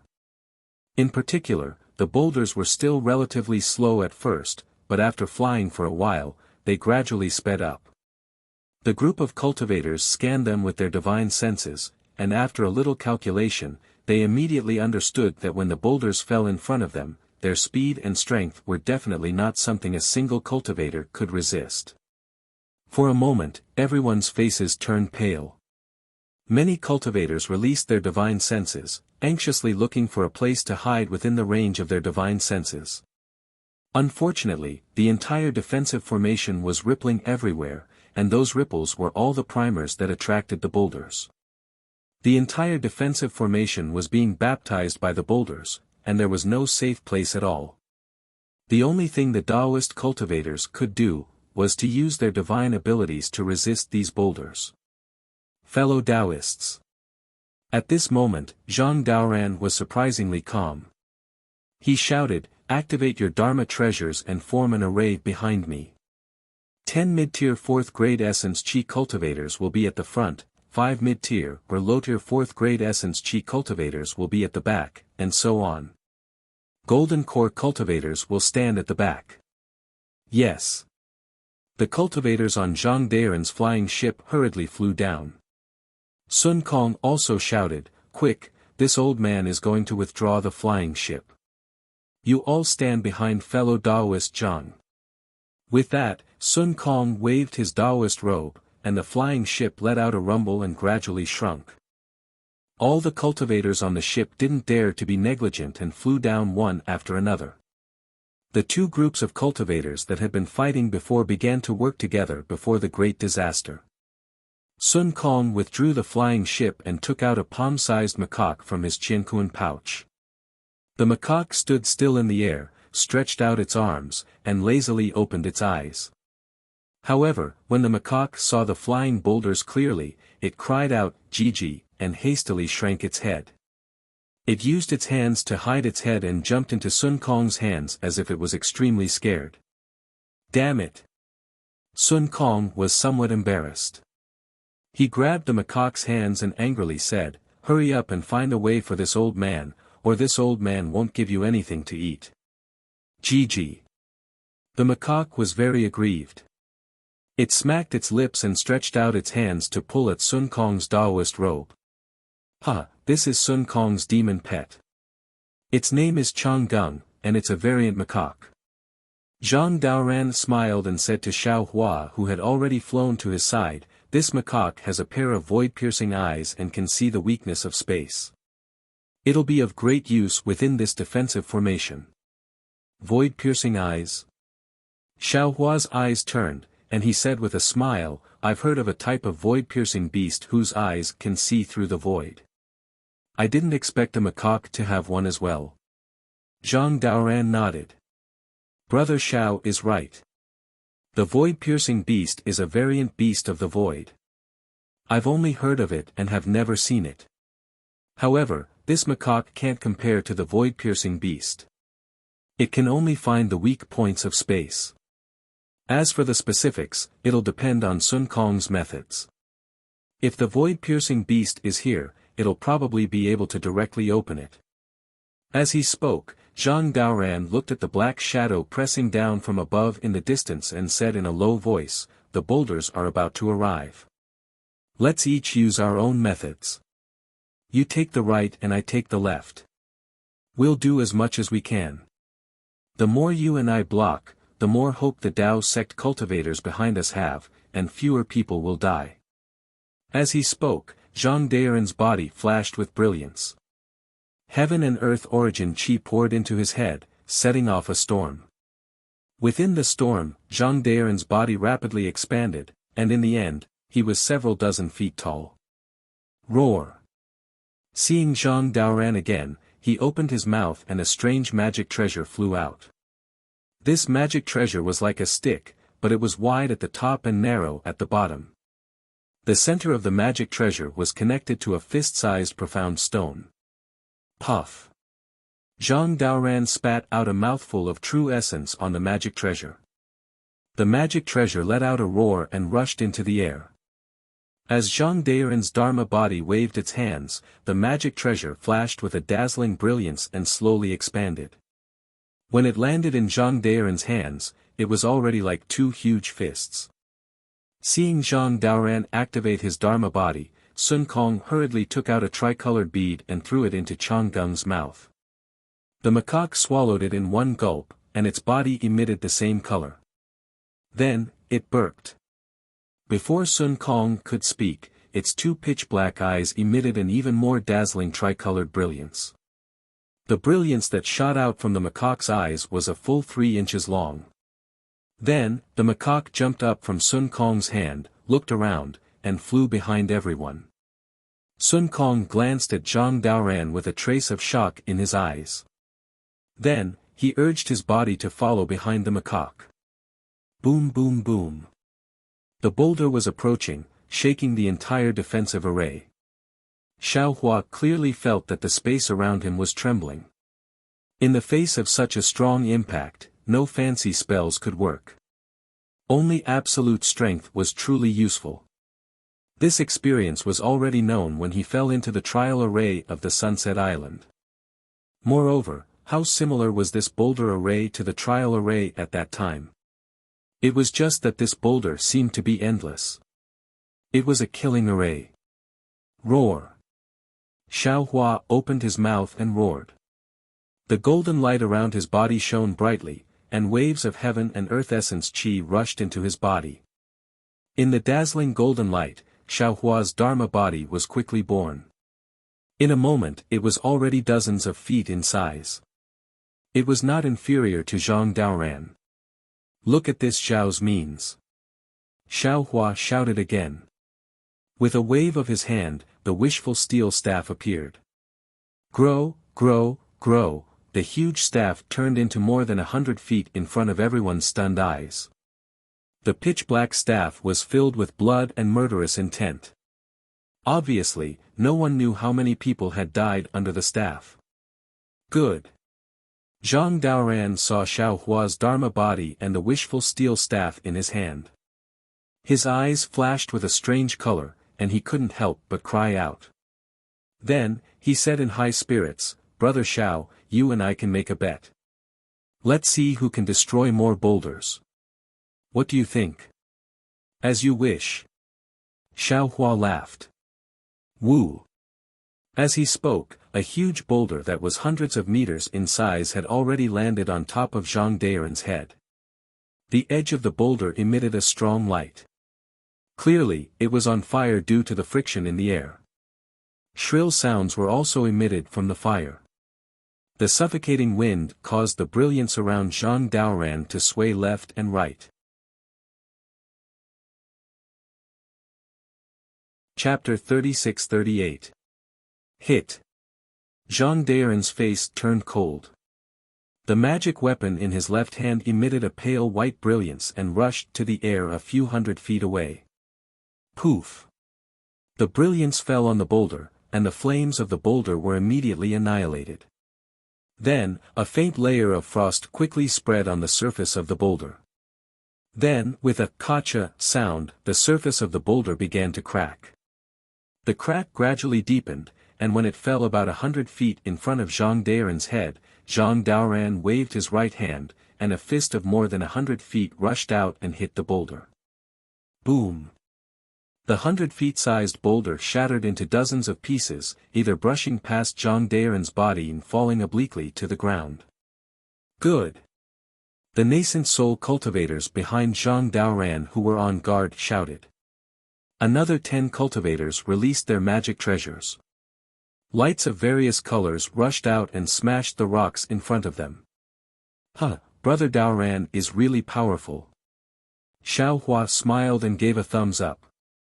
Since he entered Yaotai Mountain, he had never been so carefree. Although there were countless boulders in front of him and he didn't know where he could resist, it was still satisfying to fight with a cultivator like Zhang Daoran. It depends on Brother Zhao's means. Zhang Daoran narrowed his eyes. Just in front of Xiao Hua's head, there was also a boulder of more than 100 feet falling. Xiao Hua smiled and said, "This Xiao is not as good as Brother Daoran's means. I can only use stupid means. I'm afraid I'll make Brother Daoran laugh." With that, Xiao Hua's body flashed with lightning, and his huge figure rushed up quickly. In the blink of an eye, he was under the boulder. Then, Xiao Hua's eyes widened, and he raised the staff with both hands and hit the boulder. Boom! With a loud bang, Xiao Hua's huge figure tumbled backwards, and the boulder actually exploded under Xiao Hua's wishful steel staff. The entire boulder turned into nearly 100 pieces, and it was more effective than Zhang Daoran's magic weapon. Seeing that only a few pieces of the boulder brushed past Xiao Hua's body and fell to the cultivators behind him, Zhang Daoran couldn't help but praise again, good divine power, good staff technique, good eyesight. Humph, humph. Although Xiao Hua's words were humble, his heart was proud. He crushed the boulder not only by relying on the strength of his physical body, but also by relying on his sharp eyes. The place where the wishful steel staff hit was exactly where the boulder could be crushed. Moreover, he borrowed the momentum to roll, and the vibration his body suffered was weakened. This method was much better than Zhang Daoran's pure spiritual power. Zhang Daoran naturally saw through it too and said with a bitter smile, "This old man was wrong. How could I make this kind of bet with you? That strike of yours didn't consume any magic power. Moreover, your eyes are like lightning. That strike of yours was aimed at the vital part of the boulder. It's as if you could kill a cultivator with a single strike. This old man, how can I compare to you?" "Huh, Brother Daoran, it's too late to regret now." Xiao Hua laughed, and his whole body flashed with lightning again. He rushed forward again, and before the second boulder could get close, the wishful steel staff had already swung out. Rumble. Although this boulder was much bigger than the previous one, the pressure it exerted on Xiao Hua didn't change at all. Xiao Hua's body was shaken to the point that he was forced to retreat, but he managed to reduce the enormous force by 70%. As for the fragments that were shattered, it was a piece of cake for the dozen or so mid-nascent soul stage cultivators behind him. The earth-shattering rumbling sounds were incessant, and as time passed, the sounds became even more concentrated. Like a violent storm, huge rocks dragged flames behind them, shaking the sky as they howled towards Xiao Hua and Zhang Daoran. In the first 2 hours, it was really hard to tell who was better. One was as quiet as a virgin, waving the magic weapon in his hand again and again, and smashing the boulders with a punch. The other was moving like a rabbit, rushing into the sky from time to time, and smashing down with the wishful steel staff, regardless of size. However, after an hour, there was a slight difference. Zhang Daoran's magic power was vast, but his body was not as good as Xiao Hua's. Under the impact of dozens of boulders, his entire meridians were a little sore, not to mention the trembling of his body. Zhang Daoran's divine sense swept out. The boulders passing through the sky also had an impact on his divine sense. His divine sense would be injured by more boulders if he released it more than 10 feet. Zhang Daoran did not dare to release it too far. He only took a rough look and could not help but secretly complain in his heart. The boulders on the side of the huge sphere seemed to be endless. The entire defensive formation was filled with boulders. Not to mention that there was no place to hide, there seemed to be no end to the boulders above his head. After Zhang Daoran knocked down a boulder that was dozens of feet in size, he patted it on the top of his head.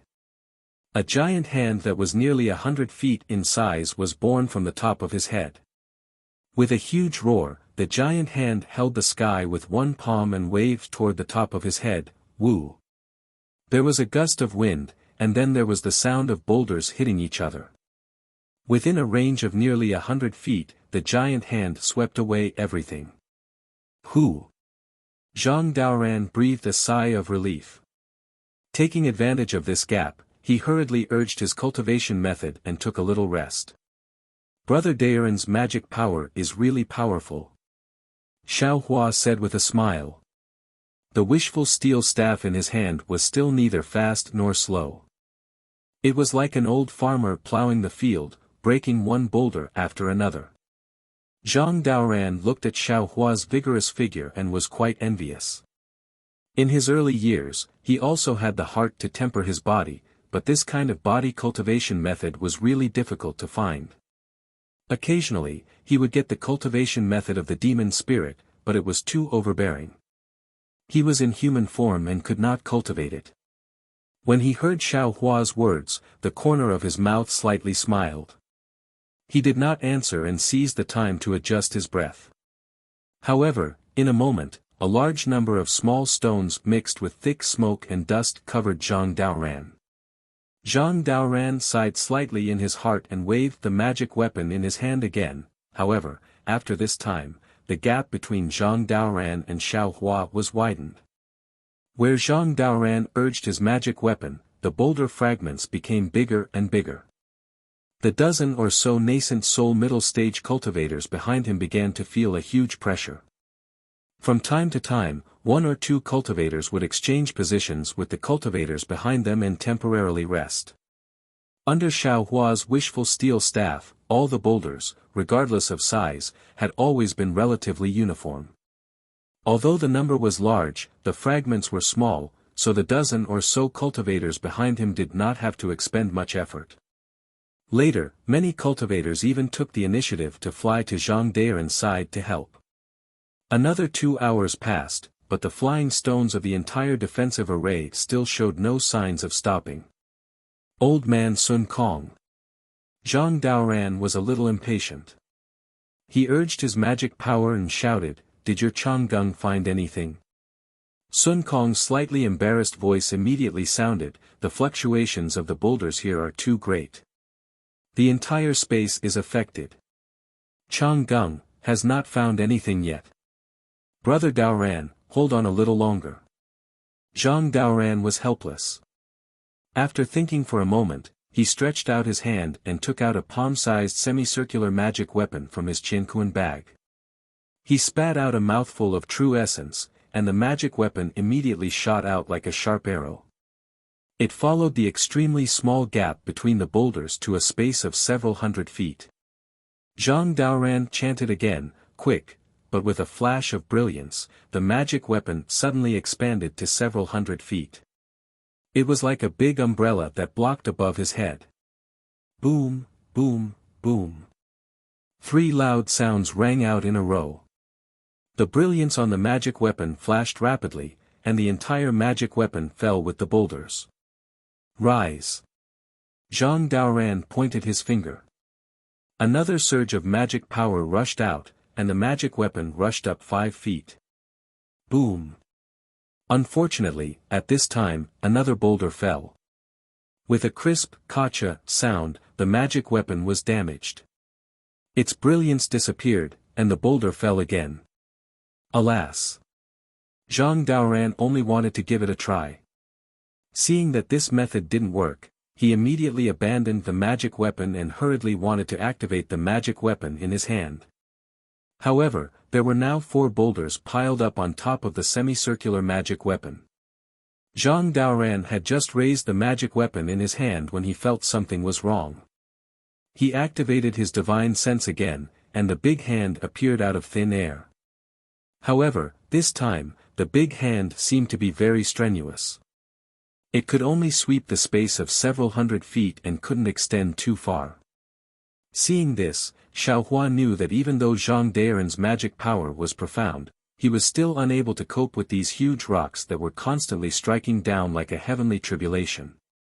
He pondered for a moment and called out, "Brother Daoran, the formation of the many cultivators behind us has already become somewhat chaotic under the attack of the huge rock fragments. This Xiao's prestige is not enough to convince the masses. How about this Xiao help you take on some huge rocks first, then you can restrain them?" Zhang Daoran was stunned. He looked at Xiaohua with some disbelief and then looked at the endless boulders above his head. How could he not understand Xiaohua's meaning? This meant that he wanted him to rest.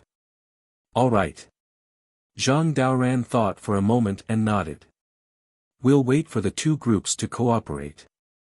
I'll rest for a moment, and then when Brother Xiao is exhausted, I'll take over."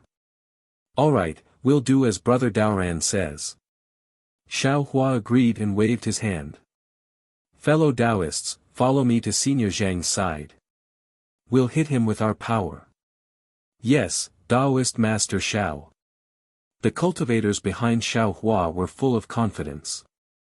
They indeed didn't use too much magic power. Zhang Daoran and Xiaohua slowly approached each other, and the 2 groups of cultivators also merged into one. Zhang Daoran withdrew from the sky and withdrew his avatar. He only felt a burst of bone softness and numbness, and a sharp pain that he hadn't felt for a long time came from his meridians.